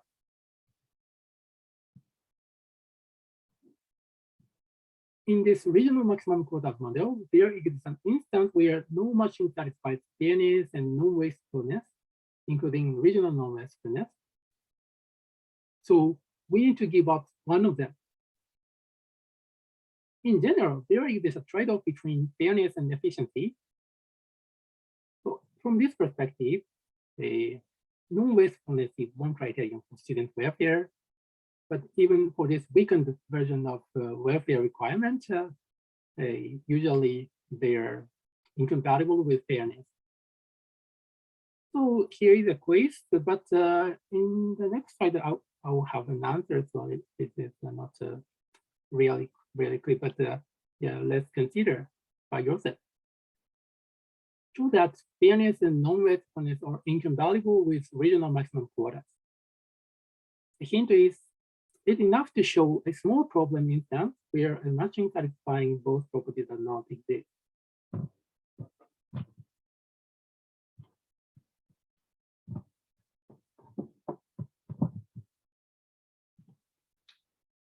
So now time is coming, so I'll show an answer here. Here an example where no matching exists. Assume there are two students A and B and two schools 1 and 2. And schools 1 and 2 are in the same region R, and preferences of students are such that A prefers 1 over 2, B prefers 2 over 1, and school 1 prefers B over A, and school 2 prefers A over B. And individual maximum quotas are set as Q1 equal Q2 equal 1, and also regional maximum quota of QR is 1. So each school can accept at most one student, but either school 1 accepts one student or school 2 accepts one student. Accepting both schools cannot simultaneously accept one student for each. In this situation, we cannot find any matching that is fair and non-wasteful. If we match the student A and the school 1, then student B has a justified MV toward A, since the school 1 prefers B over A. Then what if we match A to student 2? No, A to student A to school student A to school 2. In that case, student A regionally claims an empty seat of school 2 because student A prefers a school 1, and school 1 has still an empty seat, and it's in the same region. And from symmetry, B1 match and B2 match are also not available. Finally, there are no feasible matching in this model, in this example. For this kind of situation, the Kamada and Kojima proposed a new mechanism, so-called flexible DA.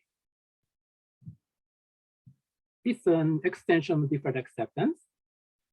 Assume that there is a round-robin ordering among schools within a region.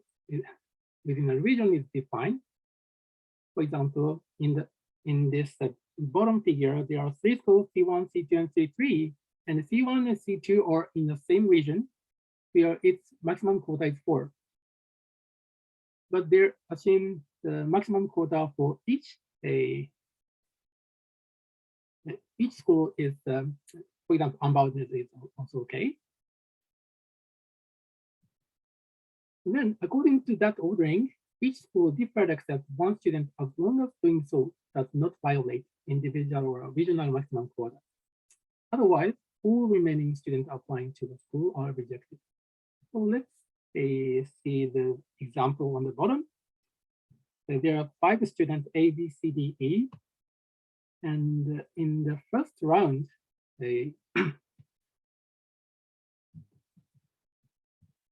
all the student proposes to each school, the most preferred school. So Becky proposes to C1, and this E, the orange girl, proposed to C2, and so on. The green proposed to 2, and yellow proposed to 4. No, proposed to say 1, and blue also proposed to 2. Here, the number 1, 2, 3, 4, 5 on the right is the ranking of student owned by the schools, meaning that C1 prefers the pink agent top, and the yellow agent is on the 4th. And then each school differed accepts 1 student as long as doing so does not violate any quota constraint.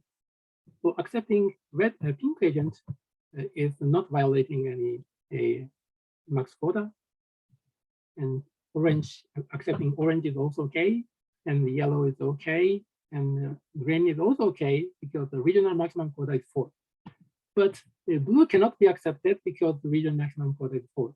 And if we accept the blue here, then the maximum quota is violated. So now blue is rejected. Then she applies to the second best school, C2. Here, again from the top, decide whether he or she accepts 1 by 1. And then in that case, the yellow student is rejected from C1. Then she applied to the second best school, in this case C3, and it is accepted.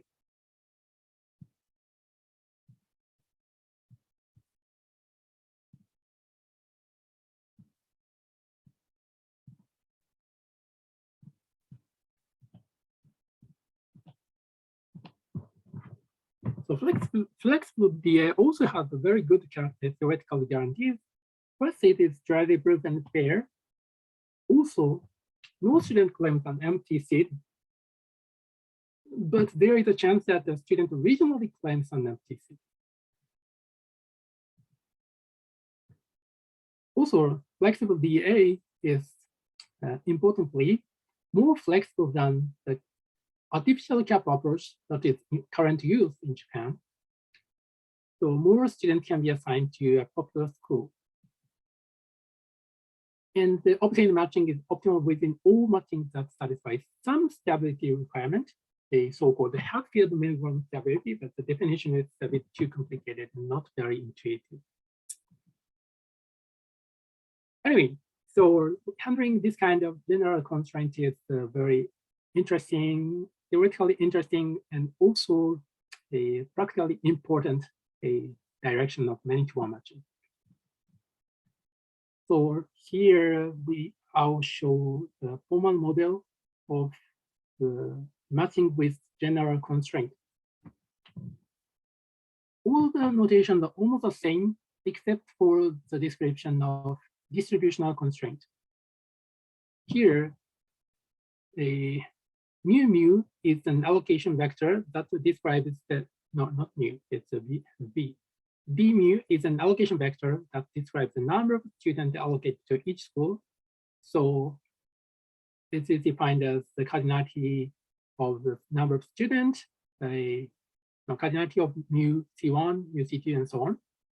And then the function either represents the distributional constraint that maps each vector to one of the 2 values, 0 or minus empty. And if matching mu is feasible, if eta b mu is 0 vector, then not 0, if value is 0, then mu is feasible.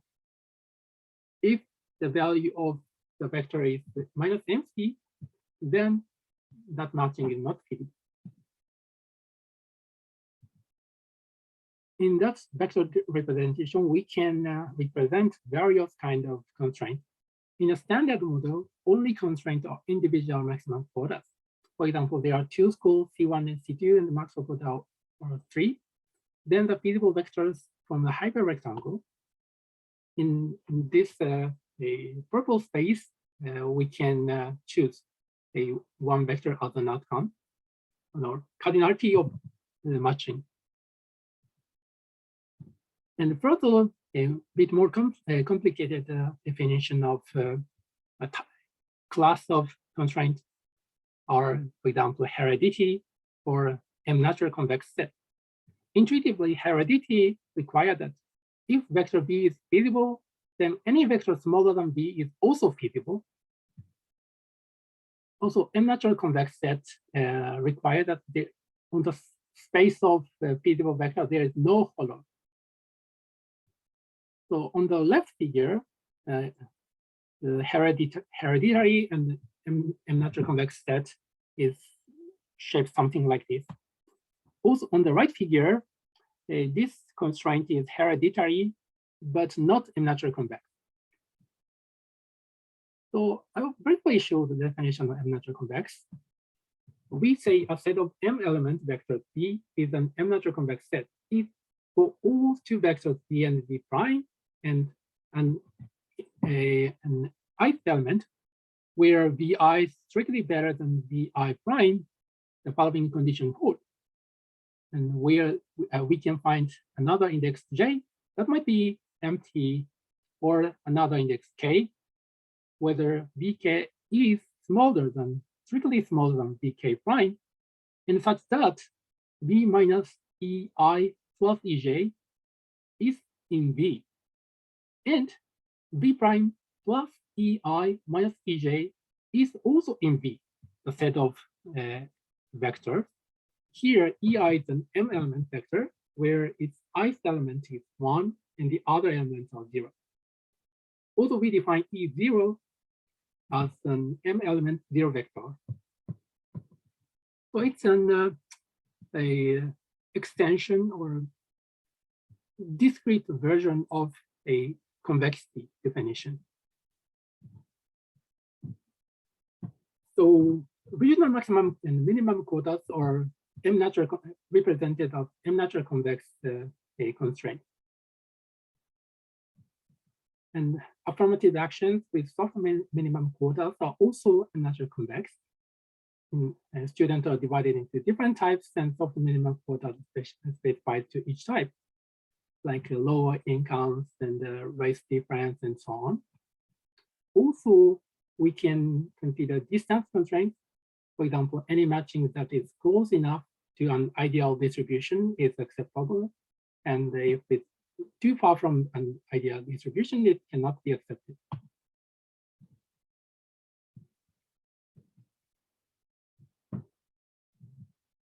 On the other hand, we can easily find another example of a constraint that is violating M-natural convexity.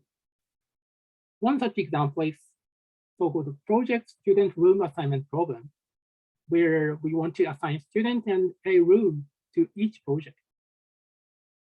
The maximum quota of a project is determined by the size of the allocated room. So here are two schools or two projects, C1 and C2, and also two rooms, A and B. But we have to assign room A and B to either C1 and C2.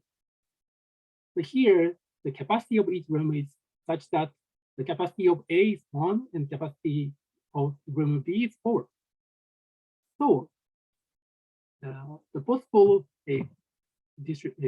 vector, feasible vector is on the right, represented on the right figure, where there is a follow on the top right corner. So this is not a natural convex, but still it is heredity.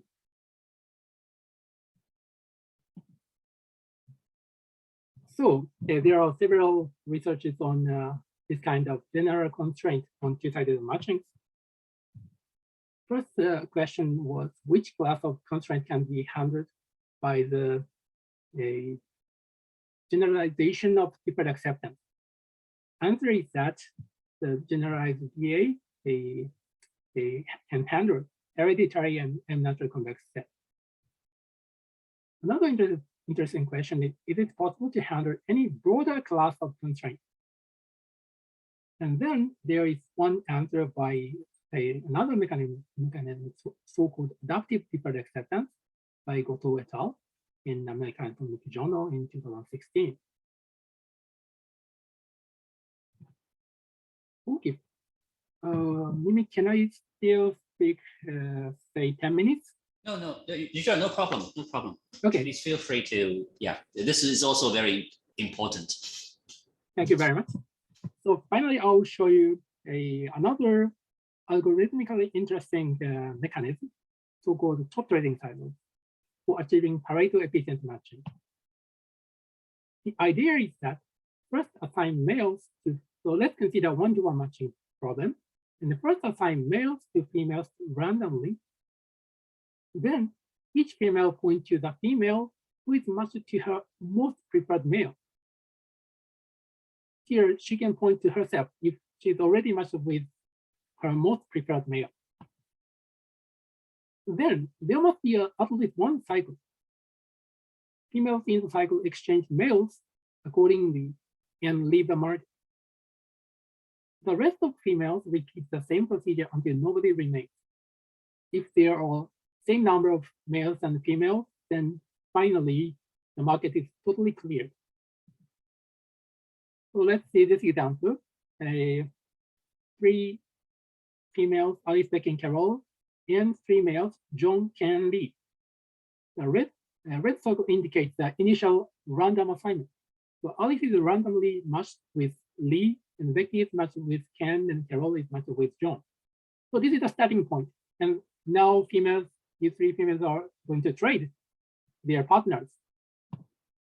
So they're pointing to the female who is currently matched with the most preferred male.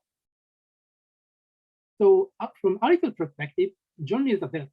And John is now matched with Carol, this blue female. So she's now pointing to the blue female. Becky also prefers John, and he is matched with Carol. So Becky is also pointing to Carol, the blue female.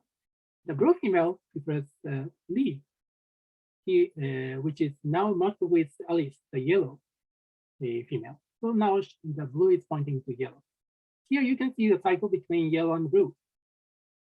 According to this cycle, they trade their partner and leave the market with their partner, new partner.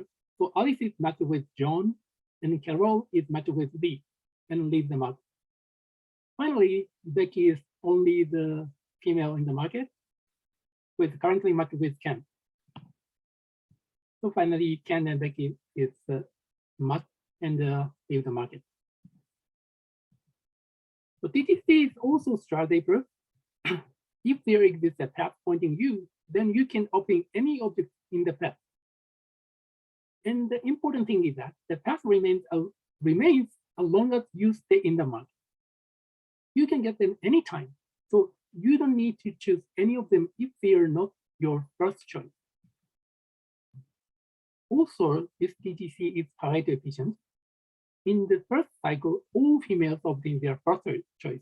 This is clear from the definition of top trading cycle description.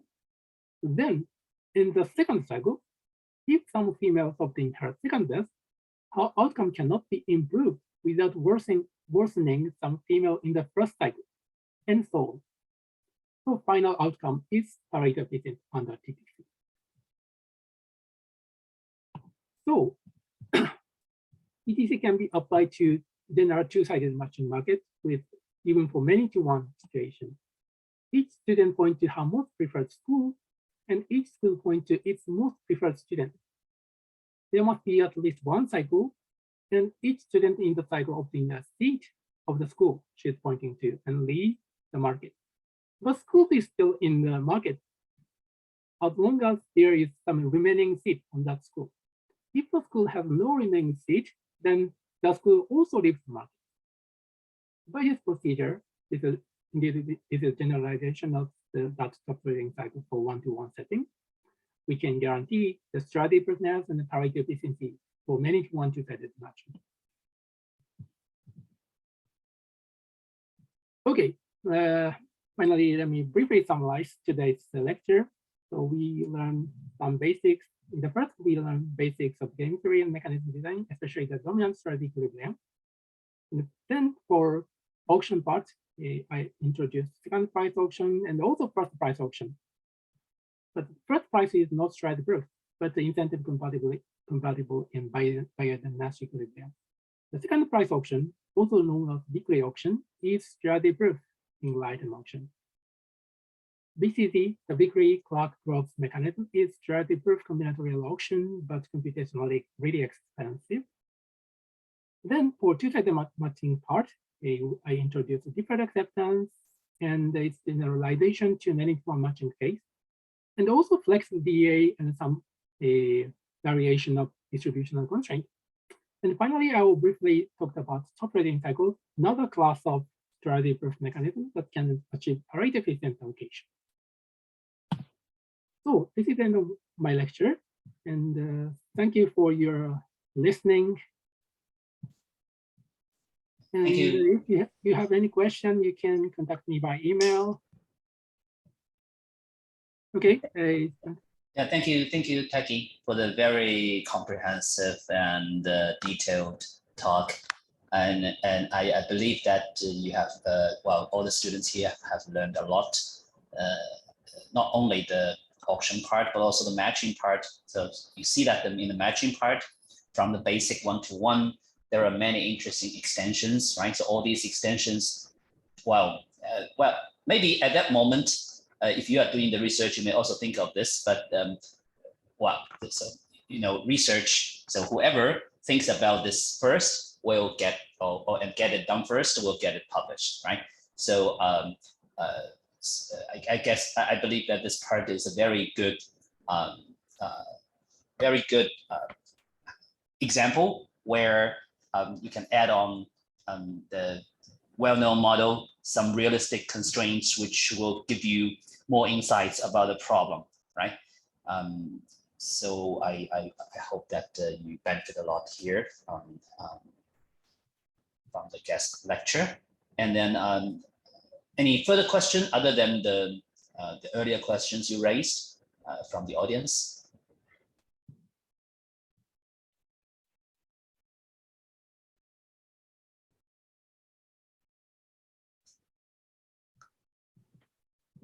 Okay, so well, if no further questions, let's thank Professor Taki Todo again.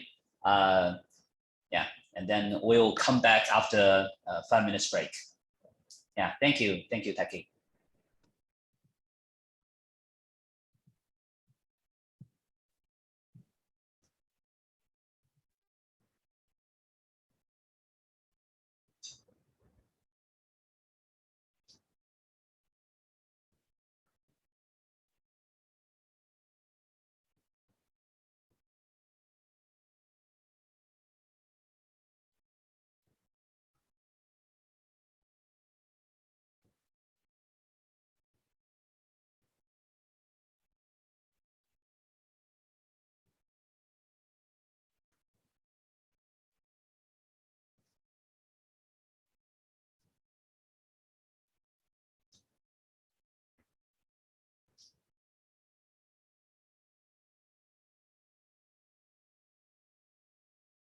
And also, as Professor Todo mentioned,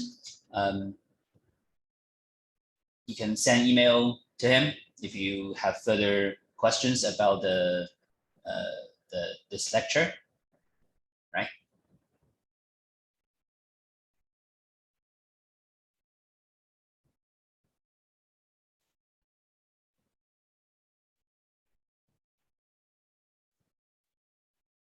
Now we'll begin very soon, maybe in 1 to 2 minutes.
Okay, so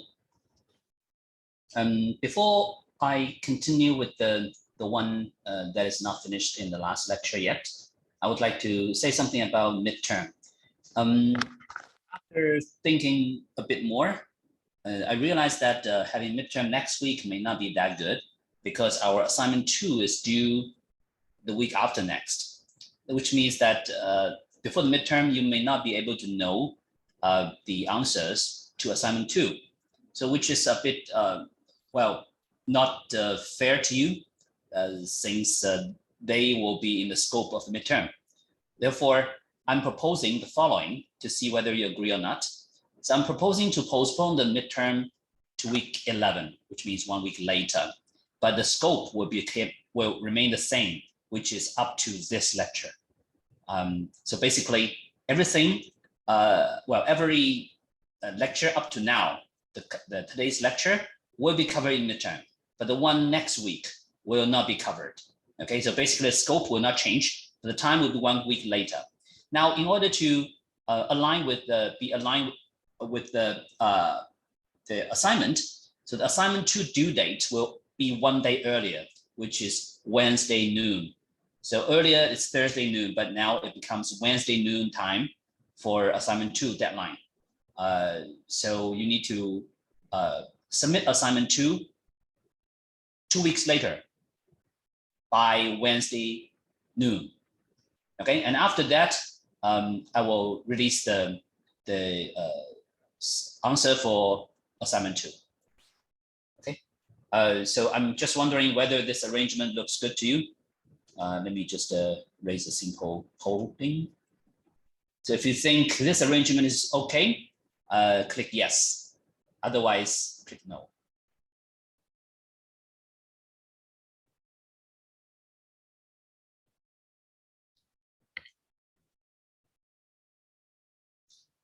Okay, so the majority agrees about the arrangement, actually the big majority. So we'll use the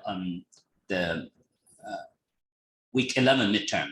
Now, some of you asked me about how much time you have to review assignment 2. So for now, yes, it's 1 day time to review the assignment 2. But well, how to say? So basically, while you do assignment 2, you also already have some idea about how to solve it, right? So giving you the answer for assignment 2, you most likely will have a quick catch about where you make it wrong. So 1 day might be sufficient. But of course, I can also make the assignment 2 deadline even earlier. All right. So now let me finish the questionnaire, and then so Zhengwei, you are right that now the assignment 2 due date is March the 30th, and the midterm is March the 31st.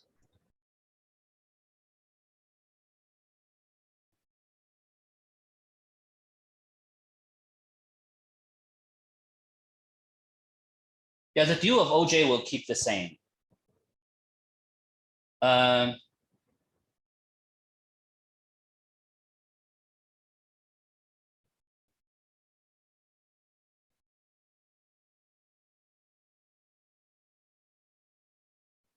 Now, I also see some objection in the chat. Now,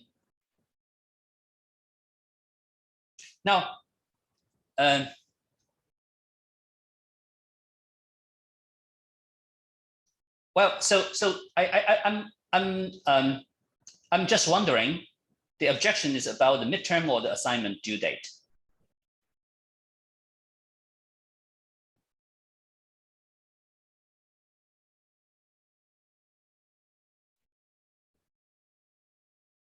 Okay, the midterm.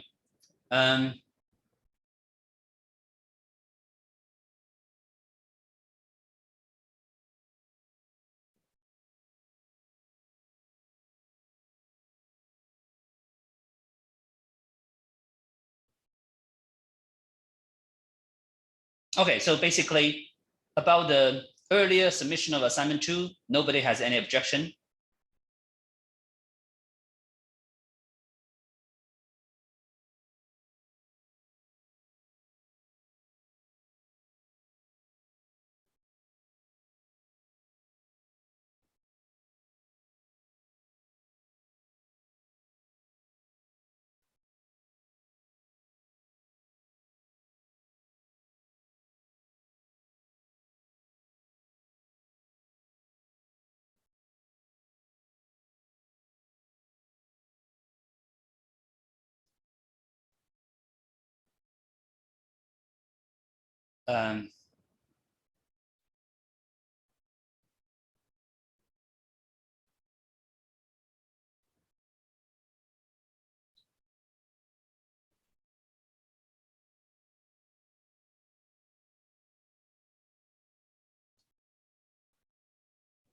well, see the point.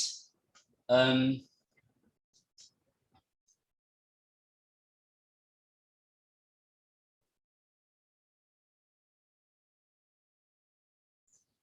me just check one data.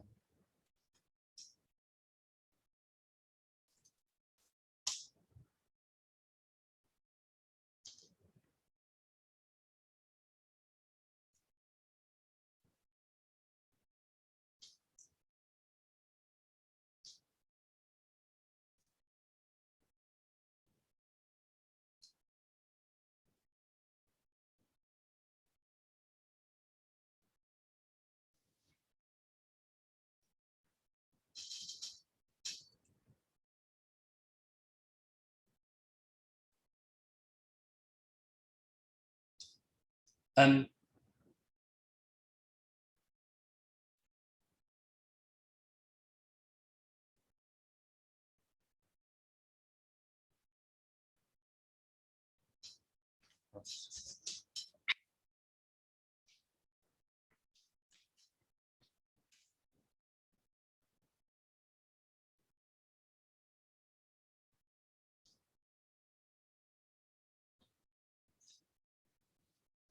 okay.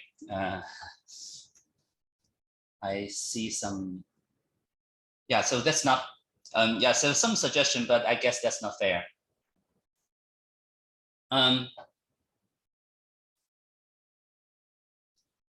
Now, about assignment 2, it's released last week.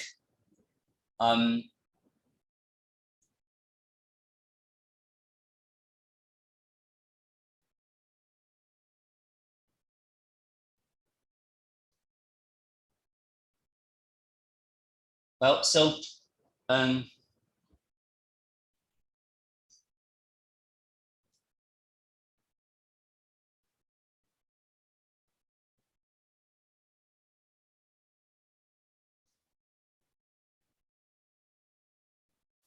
yeah.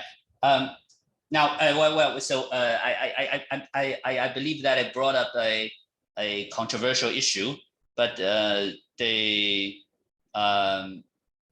point is deferring the midterm. So I'm just wondering about the harm of deferring the midterm, because yeah, I also know that there are some hard constraints on week 10.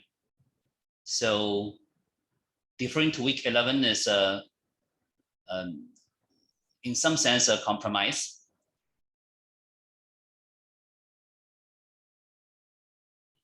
Yeah. So I believe this is a good point. So basically, some of you may already have scheduled some event on week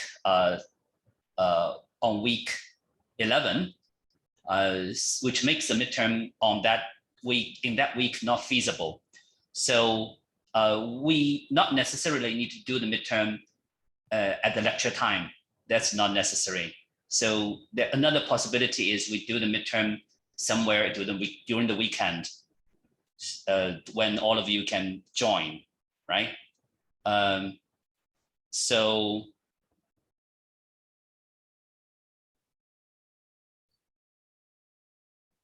okay.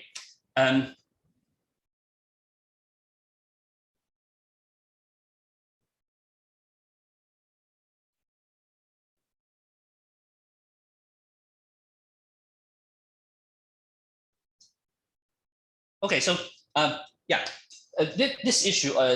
Now, so actually, I have other 2 courses, and one of them, the midterm, is during the weekend. So weekend probably works, especially weekends not in the middle of the semester, because I know that some other courses may have midterm in the middle of semester.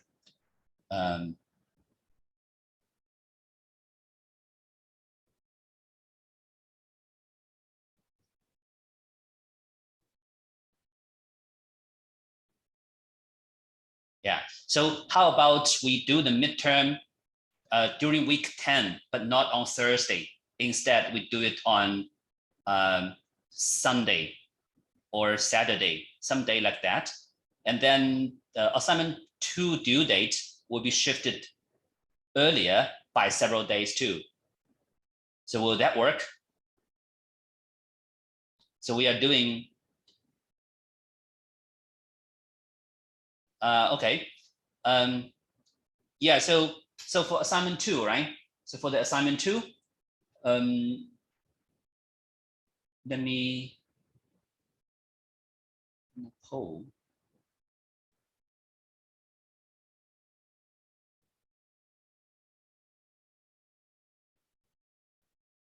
Let's finish this one.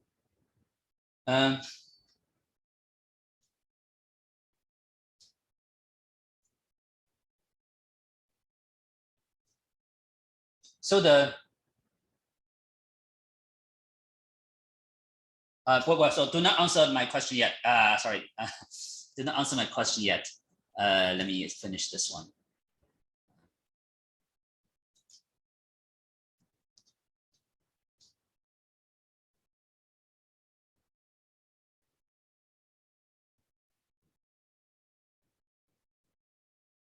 Yeah, so now the, oh, okay.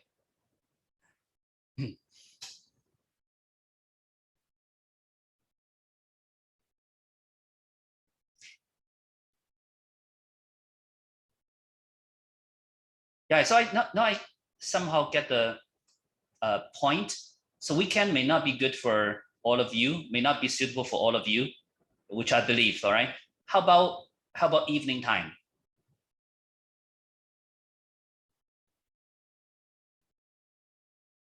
Will evening time be okay for all of you?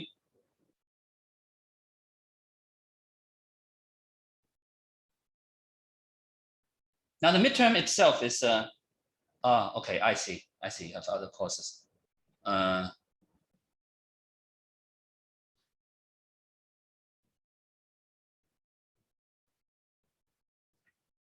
Then maybe we will just postpone this one a bit to the end of the lecture, and then we'll finish the remaining materials from the cooperative game, and then we come back to it. All right. So meanwhile, you may also think about all the possible options. Okay. Let me share the screen.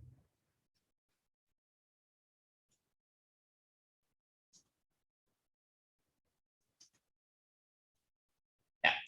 So actually, today's guest lecture is very, very comprehensive, right? So well, at least for the basic parts, I guess Taiki is doing a very patient explanation about those things, which complements the materials we explained in this in the earlier weeks, and also for auction, right? So in the very beginning, in the beginning of this game topics, we explained we only briefly mentioned the second price option, but he gave a very comprehensive explanation about that.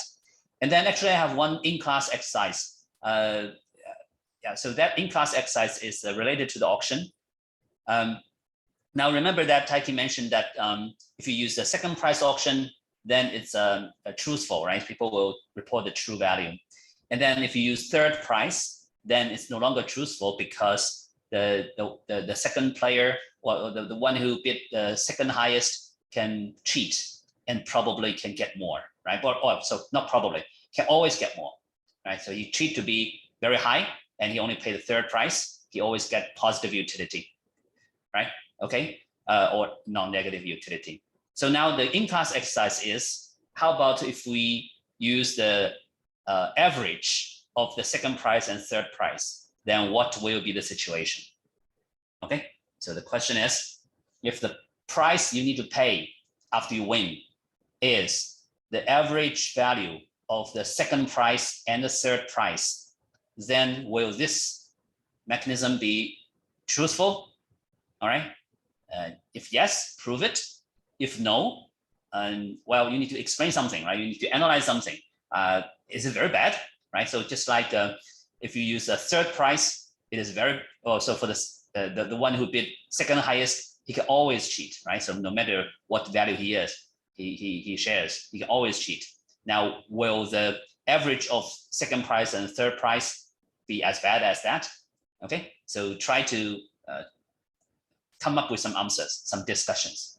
Okay, so this is the second, well, so yes, the second in-class question. Yes, you're right, Yuichi. It's the second in-class question in the second half. Totally right. Okay, yeah, and then about the matching part, again, it's very nice because in the last lecture, we are exactly talking about matching and only make a start, right? And then at that time, we discussed about something, right? And then, so let me just, yeah. So actually these parts, they are already explained in Taki's lectures. I don't need to repeat, right? So including, well, this one, in the end of the algorithm, all the men and women will be matched, right? Okay, so I will just, so this is a very simple proof of the property by contradiction, right? Suppose someone is not matched, then there will be some contradiction, right? So now, so here, suppose, right, some man after the algorithm is not matched, then because the number of men and number of women is the same, we know that well, some women also not matched, but this M actually has proposed to all the women on his list, including this W, right? So it's not possible, right? So because if the W is not matched, that means well, nobody ever proposed to this woman, right? But that's not possible because this man already proposed to her in some round, right? Okay, so that means that it's not possible that in the end somebody is not matched. Okay, and then there's one question. Let's see.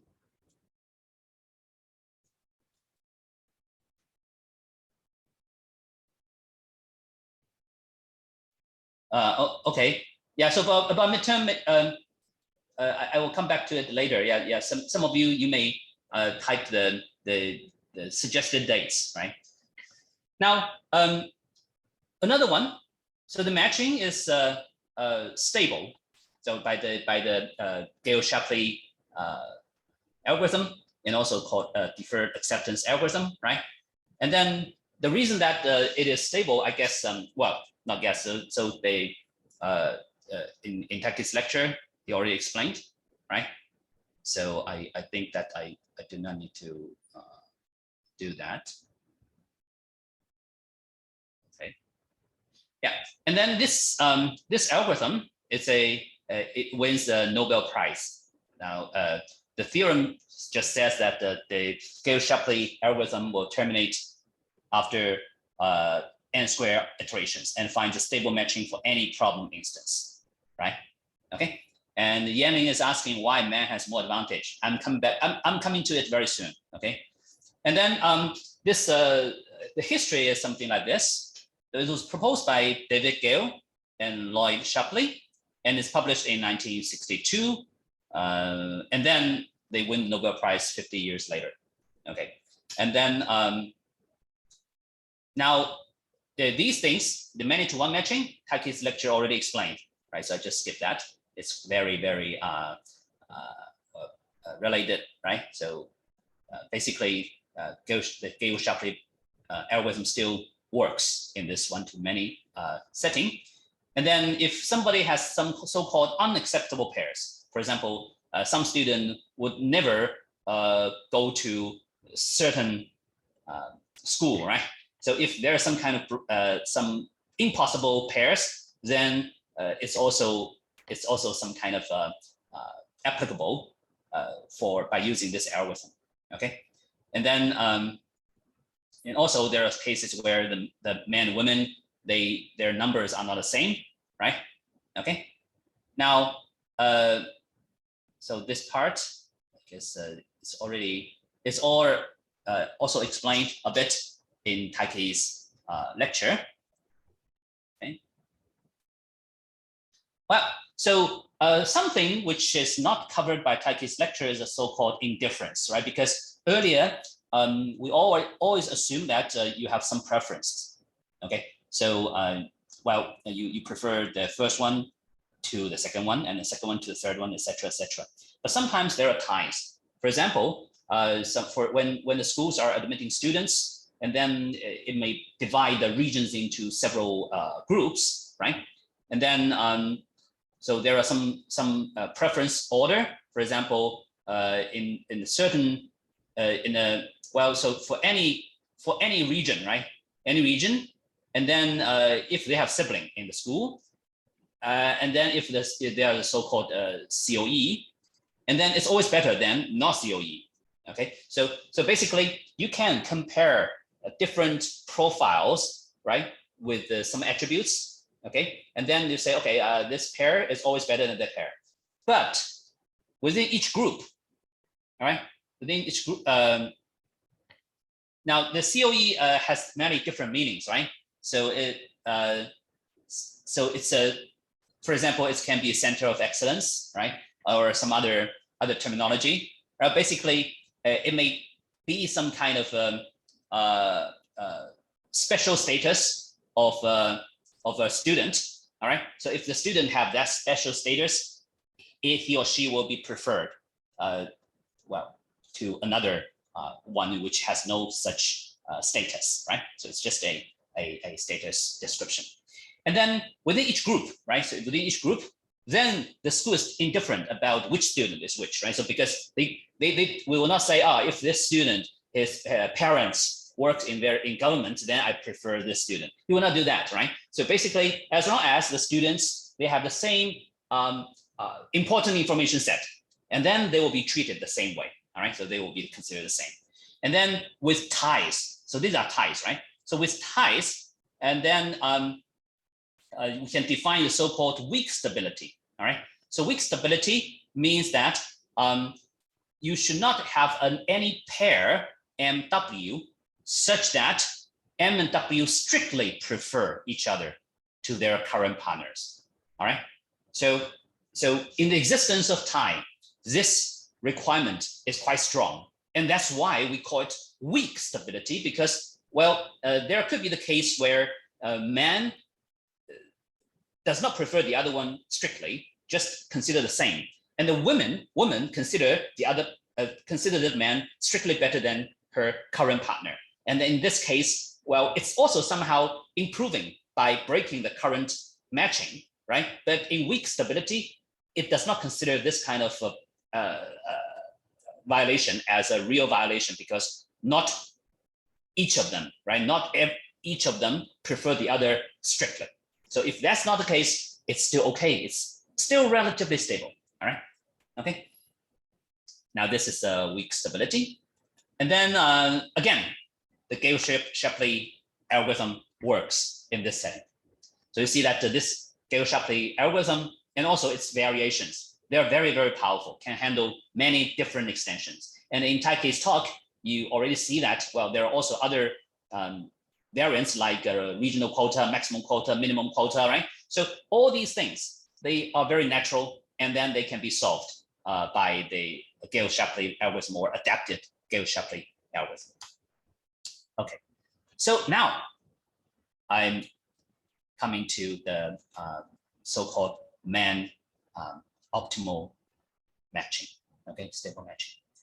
Now, you know that if I give you an instance, then it can have many stable matchings, right? For example, in these in this example, you can have two stable matchings. One is Ian to Amy, John to Bella, and Kyle to Claire. Or you can swap A and B, right? You can swap Amy become, so it can be Ian to Bella and John to Amy, right? So they both match to their second price and second preference. And then the Kyle is still to Claire, all right? So there are two stable matchings. Now, the question is, will this Gale-Shapley algorithm always produce the same matching? Yes or no? Oh, yeah, so no, right? So very, very likely it's no, right? Because in Gale-Shapley algorithm, there's uncertainty, right? For example, there's order, right? Okay, you have different order of men proposing, then, well, you have different results probably, right? Okay, and then now of course, Xinan said that it's no, right? So it's not possible to have the same one no matter which order you choose, right? It's very unlikely. So then which one will finally, end by using this Gale-Shapley algorithm? Okay, so now in order to define why it is, the man has advantage, we will first define the so-called valid partner. So what is valid partner? Valid partner of a man is the following. So if there exists a stable matching S where M and W, they are matched, then we say W is a valid partner of M. So basically, if you have different stable matchings, right? In different stable matchings, this man probably is matched to different women, and then all these women, they are called the valid partners of this man. All right, but it's not true that every woman is a valid partner of this man because, not every one of them can be matched to the man in a stable matching, right? Because stable matching, the requirement is pretty harsh, right? It's pretty harsh. Okay, so now again, these two, both of them are stable matchings, right? So I will not further check the details about why they are stable matching. You can just use the definition to check they are stable, right? Okay. Now that's why we say actually both Amy and Bella, they are valid partners of Ian and John, right? And then Claire is only the valid partner of Kyle. Okay. So now we'll prove this stable matching derived by Gale-Shapley algorithm is a man-optimal matching. Okay, so that somehow answers that question in the other side, right? Well, so let's see why it is man-optimal matching, or how to define a man-optimal matching. Okay, so man-optimal matching means in the matching, each man receives its best valid partner. Okay, well, so how many best valid partner does a man have? Remember that in the original version of the matching, there is no tie, right? So a man has strict order of preference. So he will only have one best valid partner, right? Okay, only one best valid partner. Now, firstly, we again need to answer some question. One is, if every man receives its best valid partner, is it a perfect matching? Perfect matching means everyone is matched. Now we know that there always exists a stable matching, right? And then stable matching is what? Well, stable matching is a perfect matching, right? Everyone is matched. And then, every man receives its best valid partner. Now, is it possible that two men receive the same one, matched to the same woman? Both of them are their best valid partner? No, it seems no, right? It's not possible, right? Anyway, you see, this is a matching, right? In the matching, no two men can map to the same woman, right? Okay, so basically, this one is still a perfect matching. Now, the second question is it stable? If it's man optimal, is it stable? Everyone receives the best candidate, best valid partner, right? Yeah. So many of you said, oh, it's yes, right? Yeah, we should say it's yes. Okay. So now I will omit some details. I'm just going to prove that the Gale-Shapley algorithm will generate the man optimal matching. Okay. Now, in other words, no matter which order you use for the man, actually the final matching generated will be the same. Okay.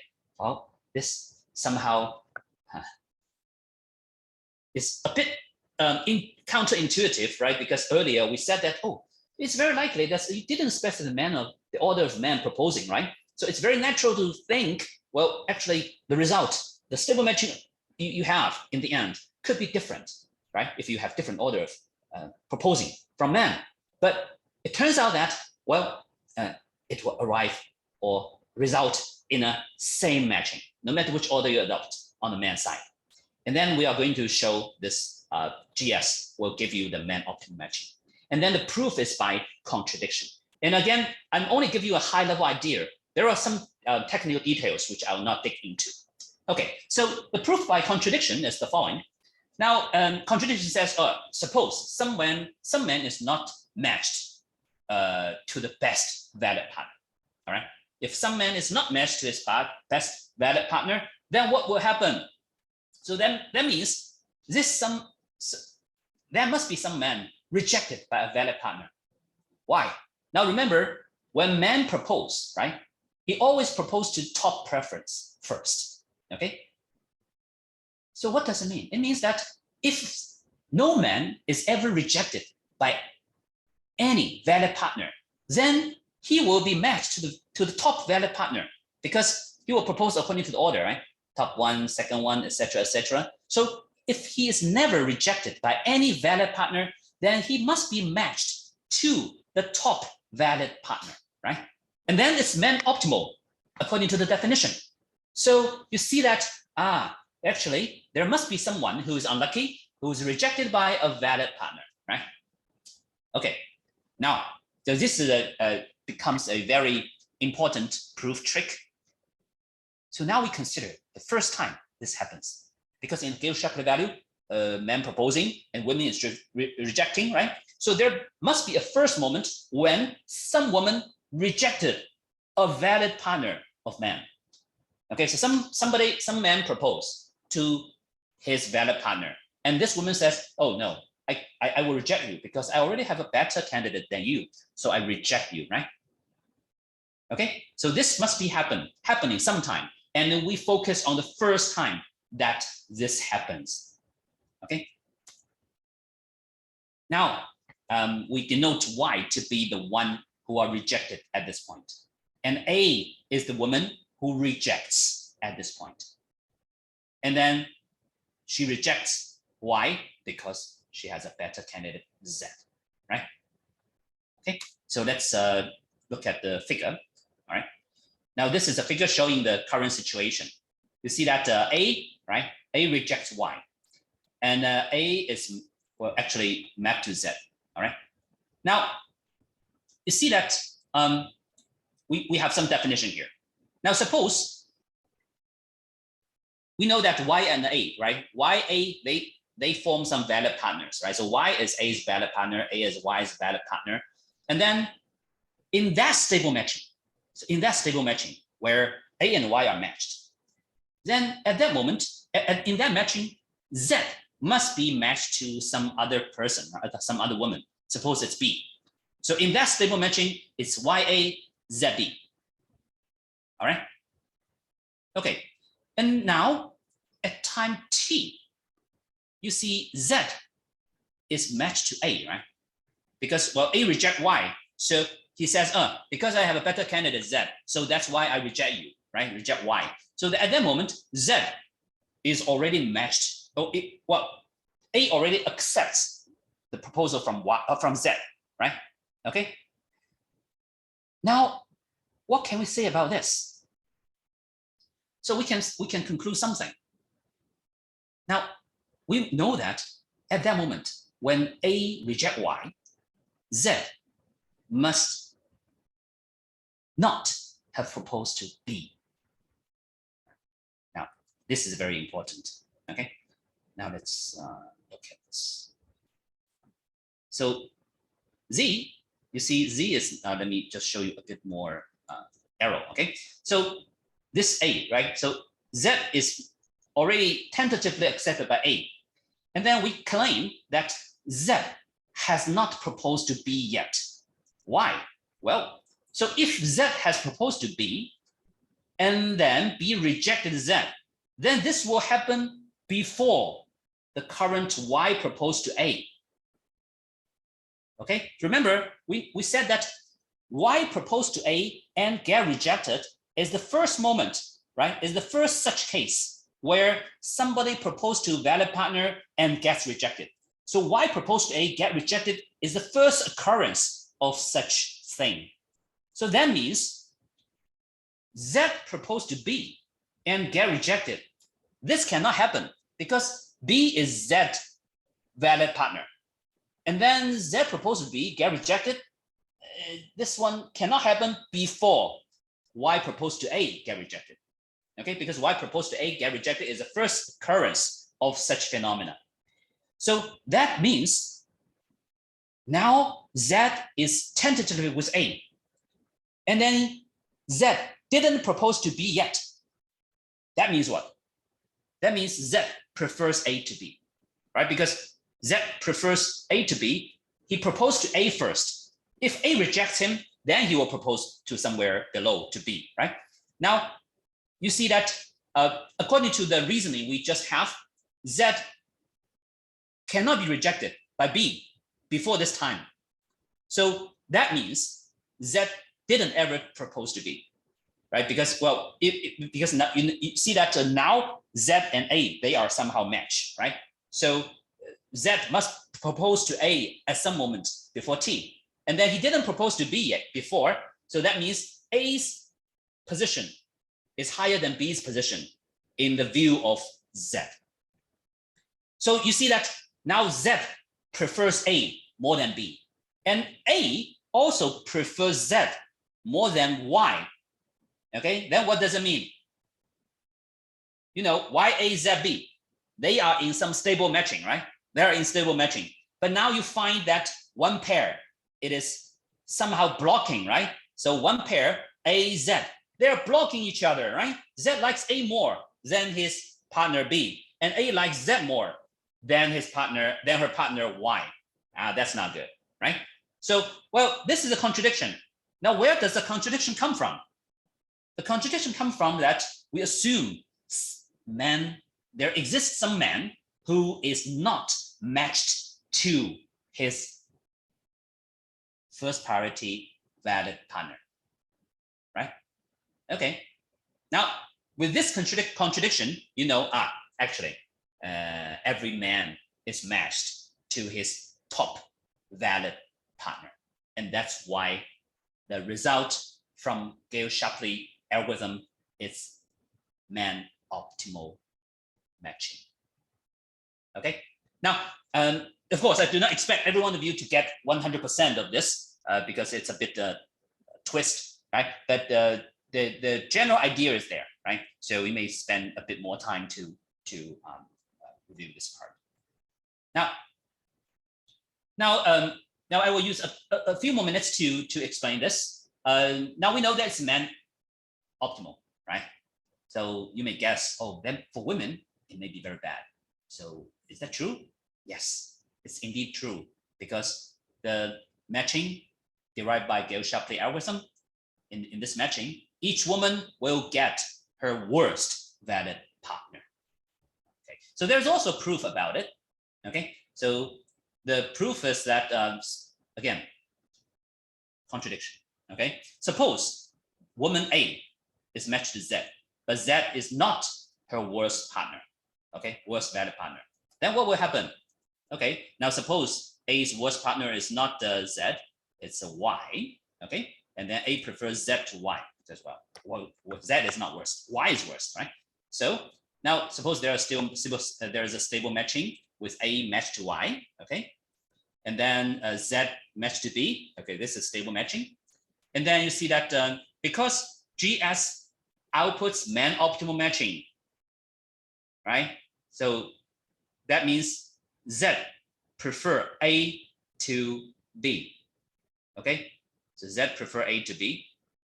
And then again, it's a blocking pair because A prefers Z to Y and Z prefer A to B. And that's not good, right? So the reason that the Z prefers A to B is this one, right? Because in the solution from GS, right, woman A is matched to Z. So which means A is Z top valid partner, right? So Z prefer A more than B. And then this is again a contradiction. And then the contradiction comes from the assumption that some woman is not matched to the worst valid partner, right? So therefore, you see in this algorithm, every woman gets its worst valid partner. But remember, worst valid partner is not the worst partner, right?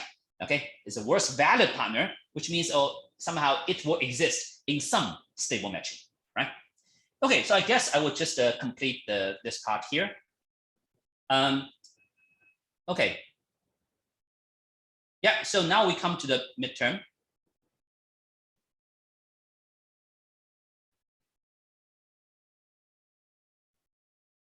Okay, so for midterm, let me do the polling.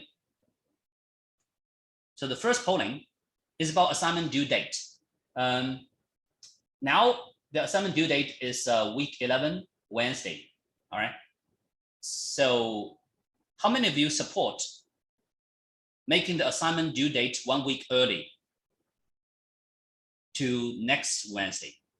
If you support, click yes. If you do not support, click no. Which means you only have 1 week time to do assignment 2.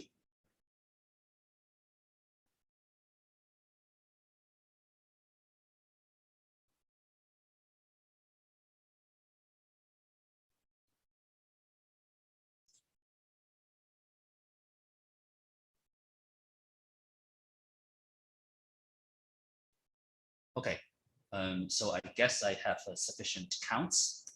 Well, although not necessarily sufficient counts. So here is the result. Okay, so slight majority do not agree with making the assignment 2 due date earlier. All right, now let's see the next question is about the exam time. All right, now so actually I have one question for those who do not want the midterm to happen in week 11. Okay, now the reason I said I saw so far is about the change of an already agreed date, right? But the week 11 actually it's also kind of lecture time, right? So I don't know. We have a polling earlier. So now can anyone suggest to me what's the next polling question you would like to see?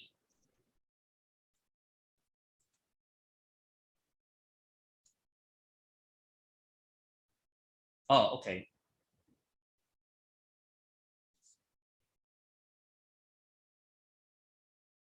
Oh, okay.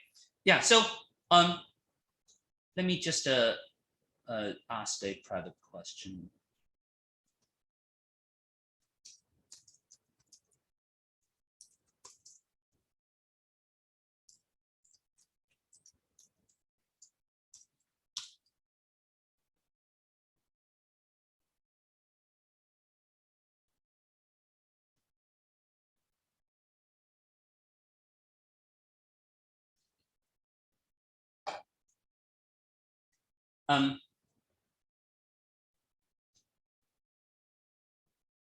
Now,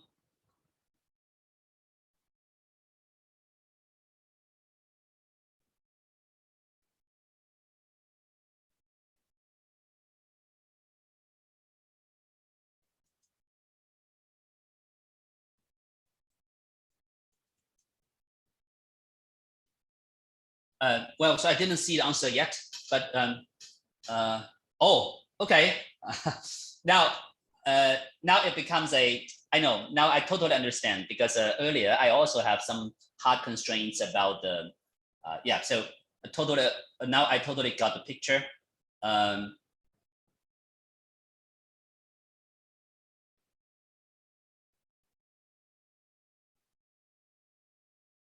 totally got the picture.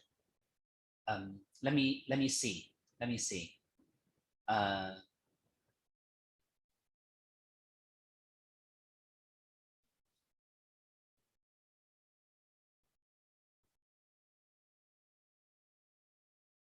yeah, in the difficult times, this constraint is quite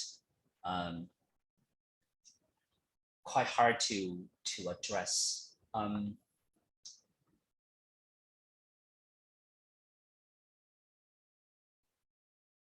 Okay.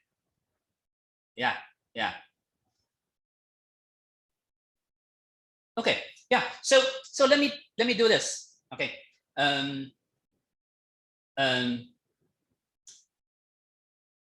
So here's the plan or the suggestion. All right. So here is a suggestion. Now we will. So here is a suggestion. We will postpone the midterm to week 11 lecture time. Now, if someone is not available at that time due to some hard constraint, now I already know what that hard constraint is, then he or she will take a midterm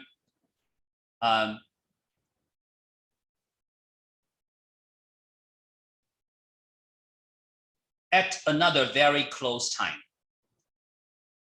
Okay. So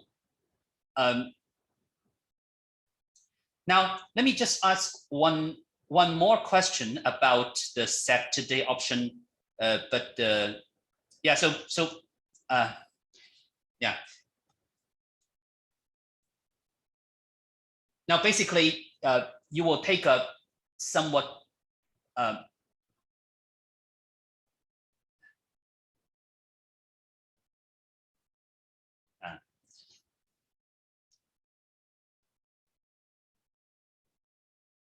okay, so that means if you can provide me proof that the week 11 lecture time, you have a very hard constraint that it's not possible for you to join midterm, then I will give you a makeup midterm. Okay, so will that be good?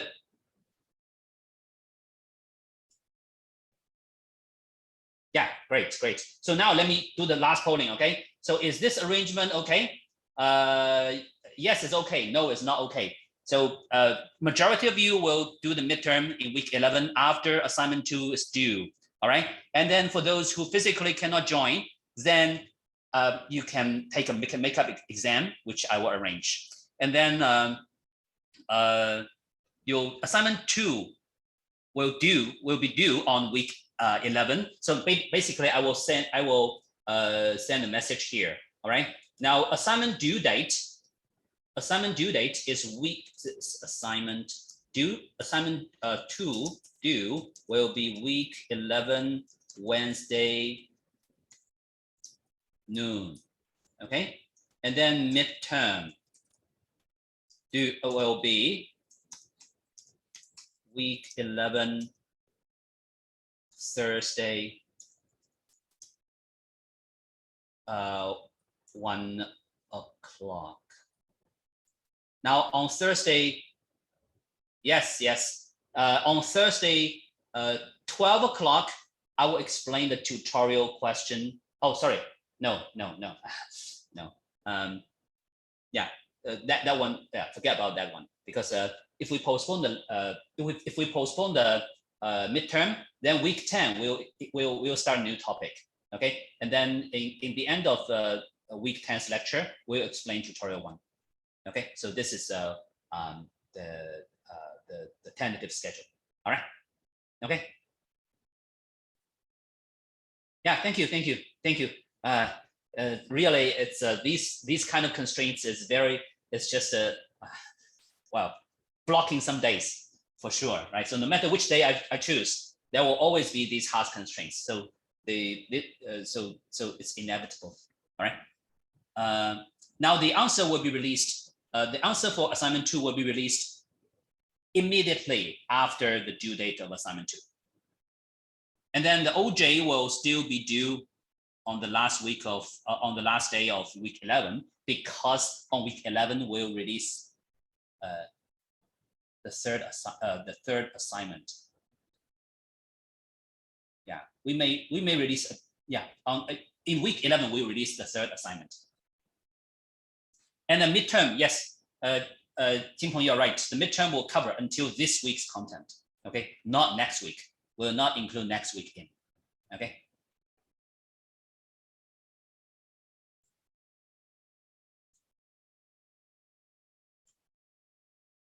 Yeah. Again, and the midterm will start at 1 o'clock. Did I ask you ask for opinion for this? Well, in my view, starting at 1 o'clock will be yeah. Then let me just do a final polling. Okay, let me just do a final polling. About the midterm duration. Would you prefer 12 to 2 or 1 to 3? Okay, so if you prefer 12 to 2, click yes. If you prefer 1 to 3, click no. Okay, so start. Yes is 12 to 2. No is 1 to 3.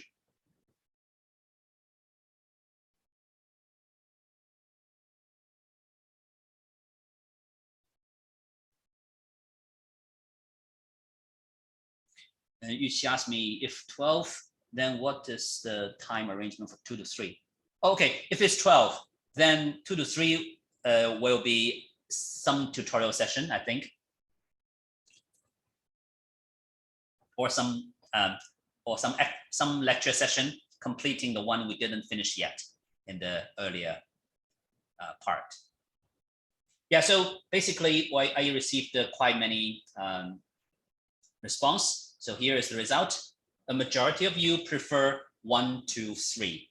Okay, so we'll just make the midterm to be 1 to 3.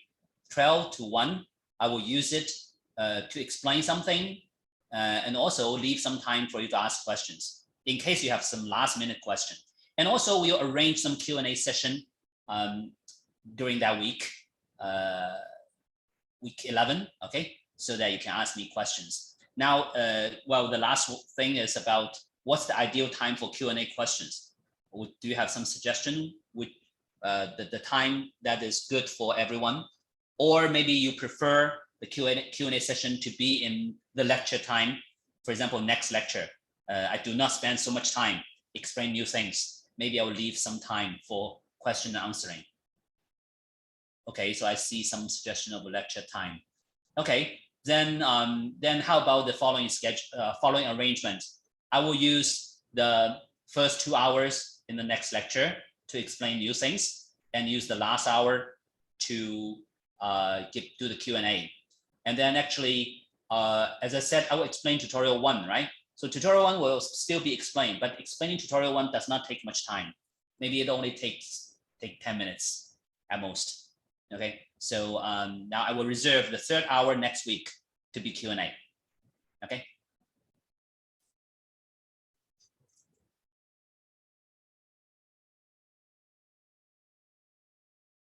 Okay, so midterm time is 1 to 3 in week 11.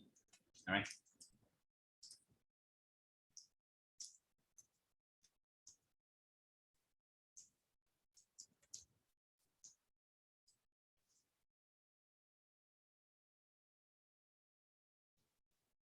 Maybe I should write 250. Okay.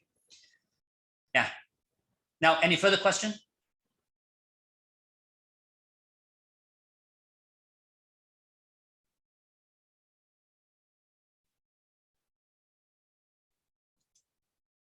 The 2 questions. Let me answer the first one. Can we set Can we say GS as women first?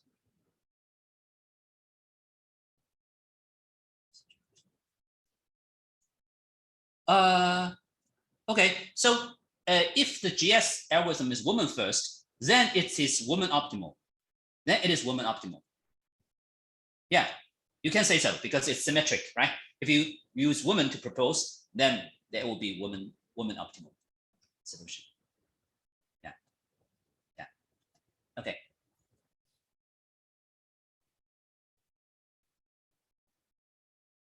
You're welcome.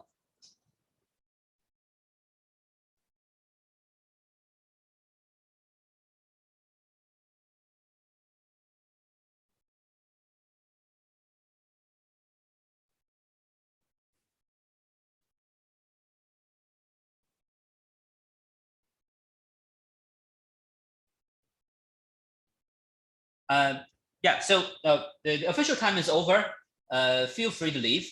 Now, before you leave, I would like to say something about the remaining lecture, but well, these are not essential. So basically, you already see that in the syllabus, we are talking about mechanism design for the remaining of the semester. So basically, all the remaining lectures will be devoted to mechanism design in different scenarios. And you will see many similar approaches or efforts to extend the classical setting to a more general setting in different problems. So you will see today's today's skyline, okay, reappearing in the future lectures about different topics, which are very interesting. Two examinations, the same question seems impossible.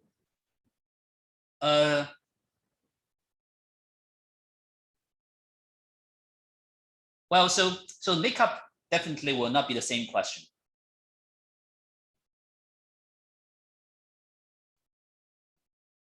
In the midterm, my tentative design is we have some small questions, which takes about 50 points. And then there are maybe 2 big questions also taking up 50 points.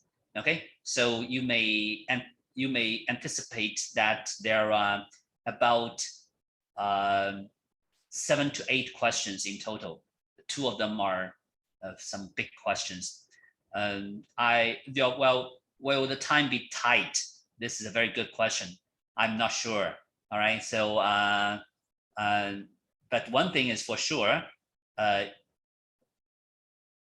it should not be possible for everyone to finish all the questions during the time limit. Okay. So this is something that I want to make sure. And then the big question is similar to one in assignment. Yes, you can say so. The big questions will be similar to the big question in assignment 1 or assignment 2. Okay. So big question consists of some small questions, and you have already seen them. Well, so you are supposed to try to finish the whole paper. All right. I will not make the load far beyond 2 hours. Maybe it's slightly over 2 hours. Like if you want to,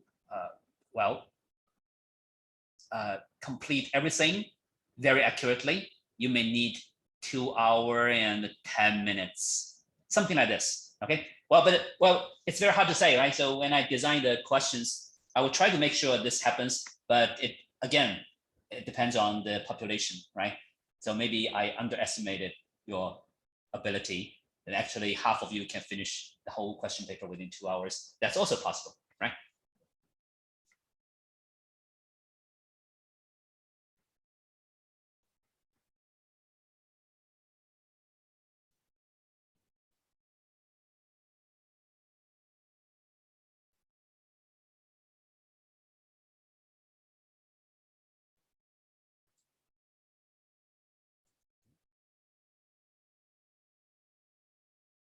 Yeah, so due of OJ is still week 11 after the release of assignment 3. So when you see assignment 3, then after some days, OJ will be due. And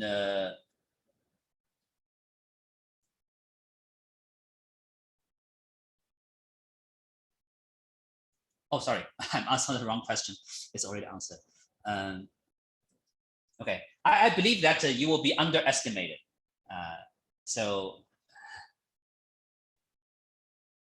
Well, by the way, I will post the recording requirement next week on Canvas. Make sure you make your recording rigorous, all right?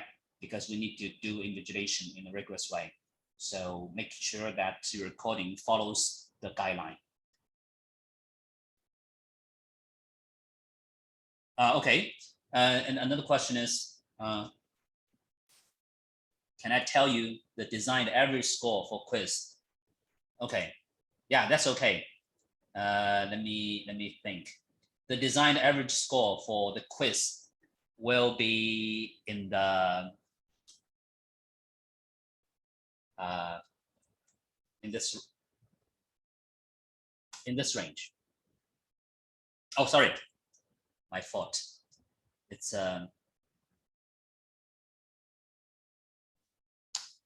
this. This is my design average, but I don't know whether I can achieve that. Maybe you get higher.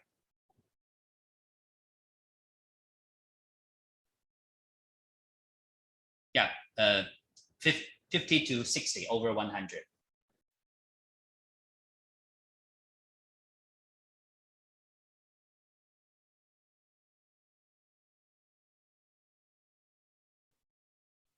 Yeah, because one thing which I know is that your assignment average will be way much higher than this.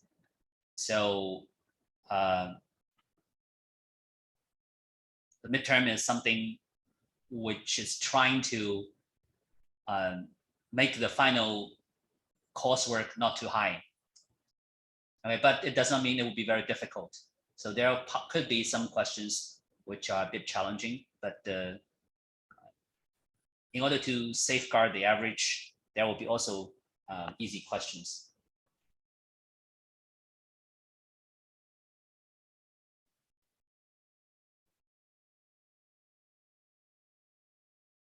Okay, any other questions? Yes, totally agree. Right? That's why I believe your homework will be much higher, right? Because you have more time to think.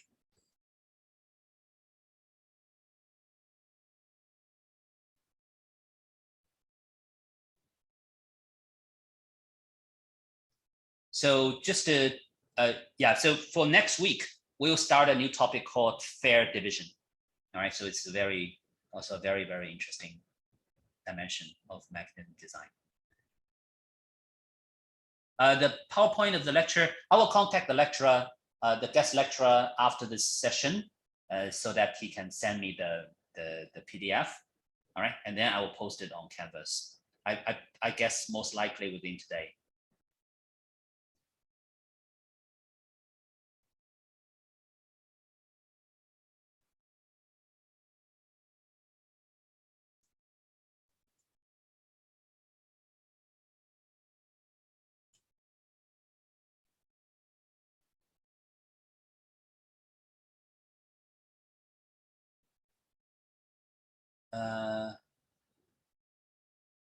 Oh, the second half in-class exercise, the due date. That due date is not in a hurry. Okay, it is most likely in week 14. Okay, so basically it will be after the whole lectures are given. All right, so if maybe the end of week 14.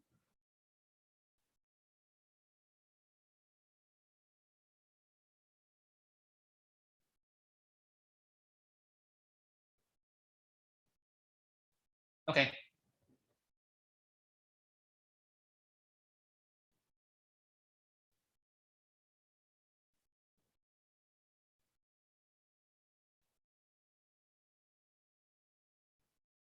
Oh, you mean how many in-class questions in the second half?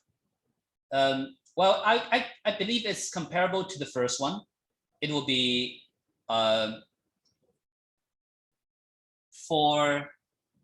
around 4 questions. The first one has a tutorial. So first one is 4 plus 2. The second one probably will be simply something like 4 or 5.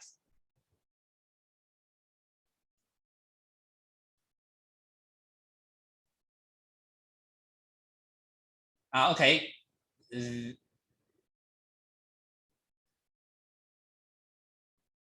Well, so there are 2 questions, right?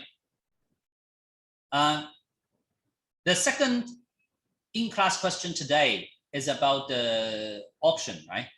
So about using the average of second and third price to be the payment. Analyze that mechanism. And then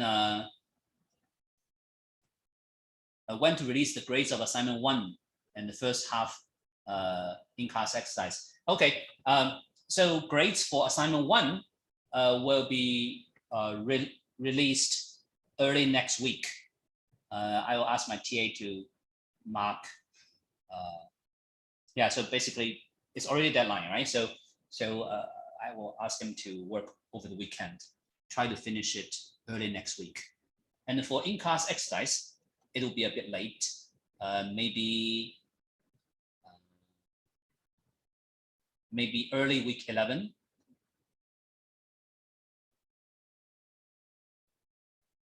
Okay.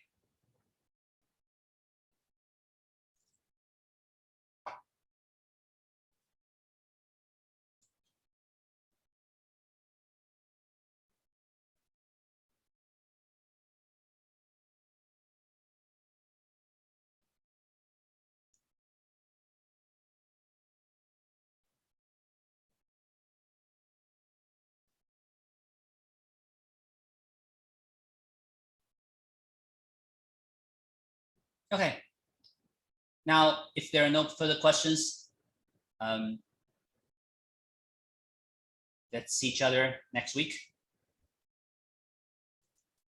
Thank you. Hi. Yeah, so I guess Jianghua has one other question. Yeah, please.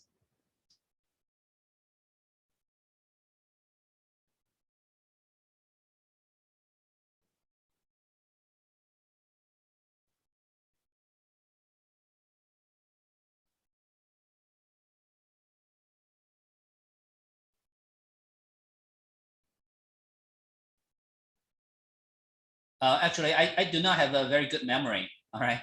So for in-class exercise, well, you know, okay. Then today's is well,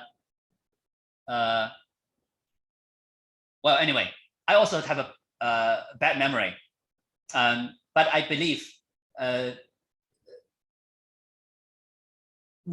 many of you will remind me by submitting that one. Okay, so I also forgot which of the early one I raised earlier, but for today, I'm very sure that I raised about the like Wing Chun said, the 2.5 price auction, right? Analyze that, whether it's strategy, whether it's truthful, and how bad it is, etc., etc. Yeah. Okay. Yeah. So for in class, if you are very, very uncertain, then probably you could go back to the recording, right? Yeah, you're right. Today's is a 2.5 price option.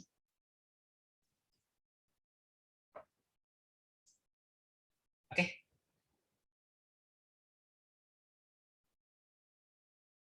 Yeah. Any other question?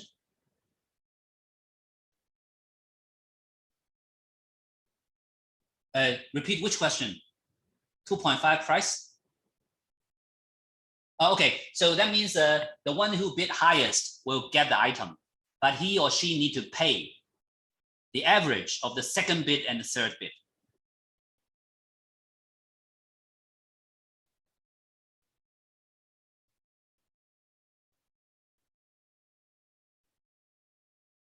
Is it clear? Yeah. Either you prove it's very good, or you say, oh, sometimes it's good, sometimes bad, or, well, I don't know. Yeah, up to you.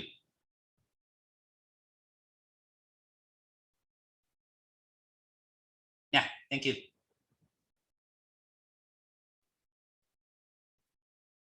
Oh, yeah. So Yuqi, actually, I said that you are right that you can try to prove it's good, right? But it's also possible that it's not good. All right. So either way, right? You think it's good, then prove it's good. And then if you think, oh, it's not good, I have some examples where somebody can cheat. Yeah, and then you please give the example. And otherwise, you say, oh, it's not that bad, right? And then, right? Okay. So anyway, it's kind of open-ended question, up to your understanding, and then you try to come up with some answer. Yeah.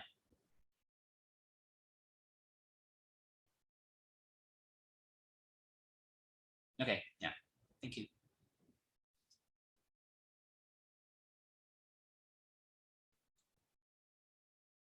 So then let's see each other next week.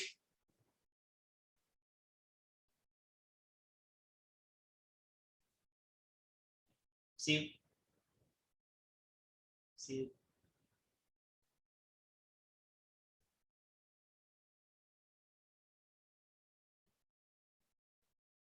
Thank you.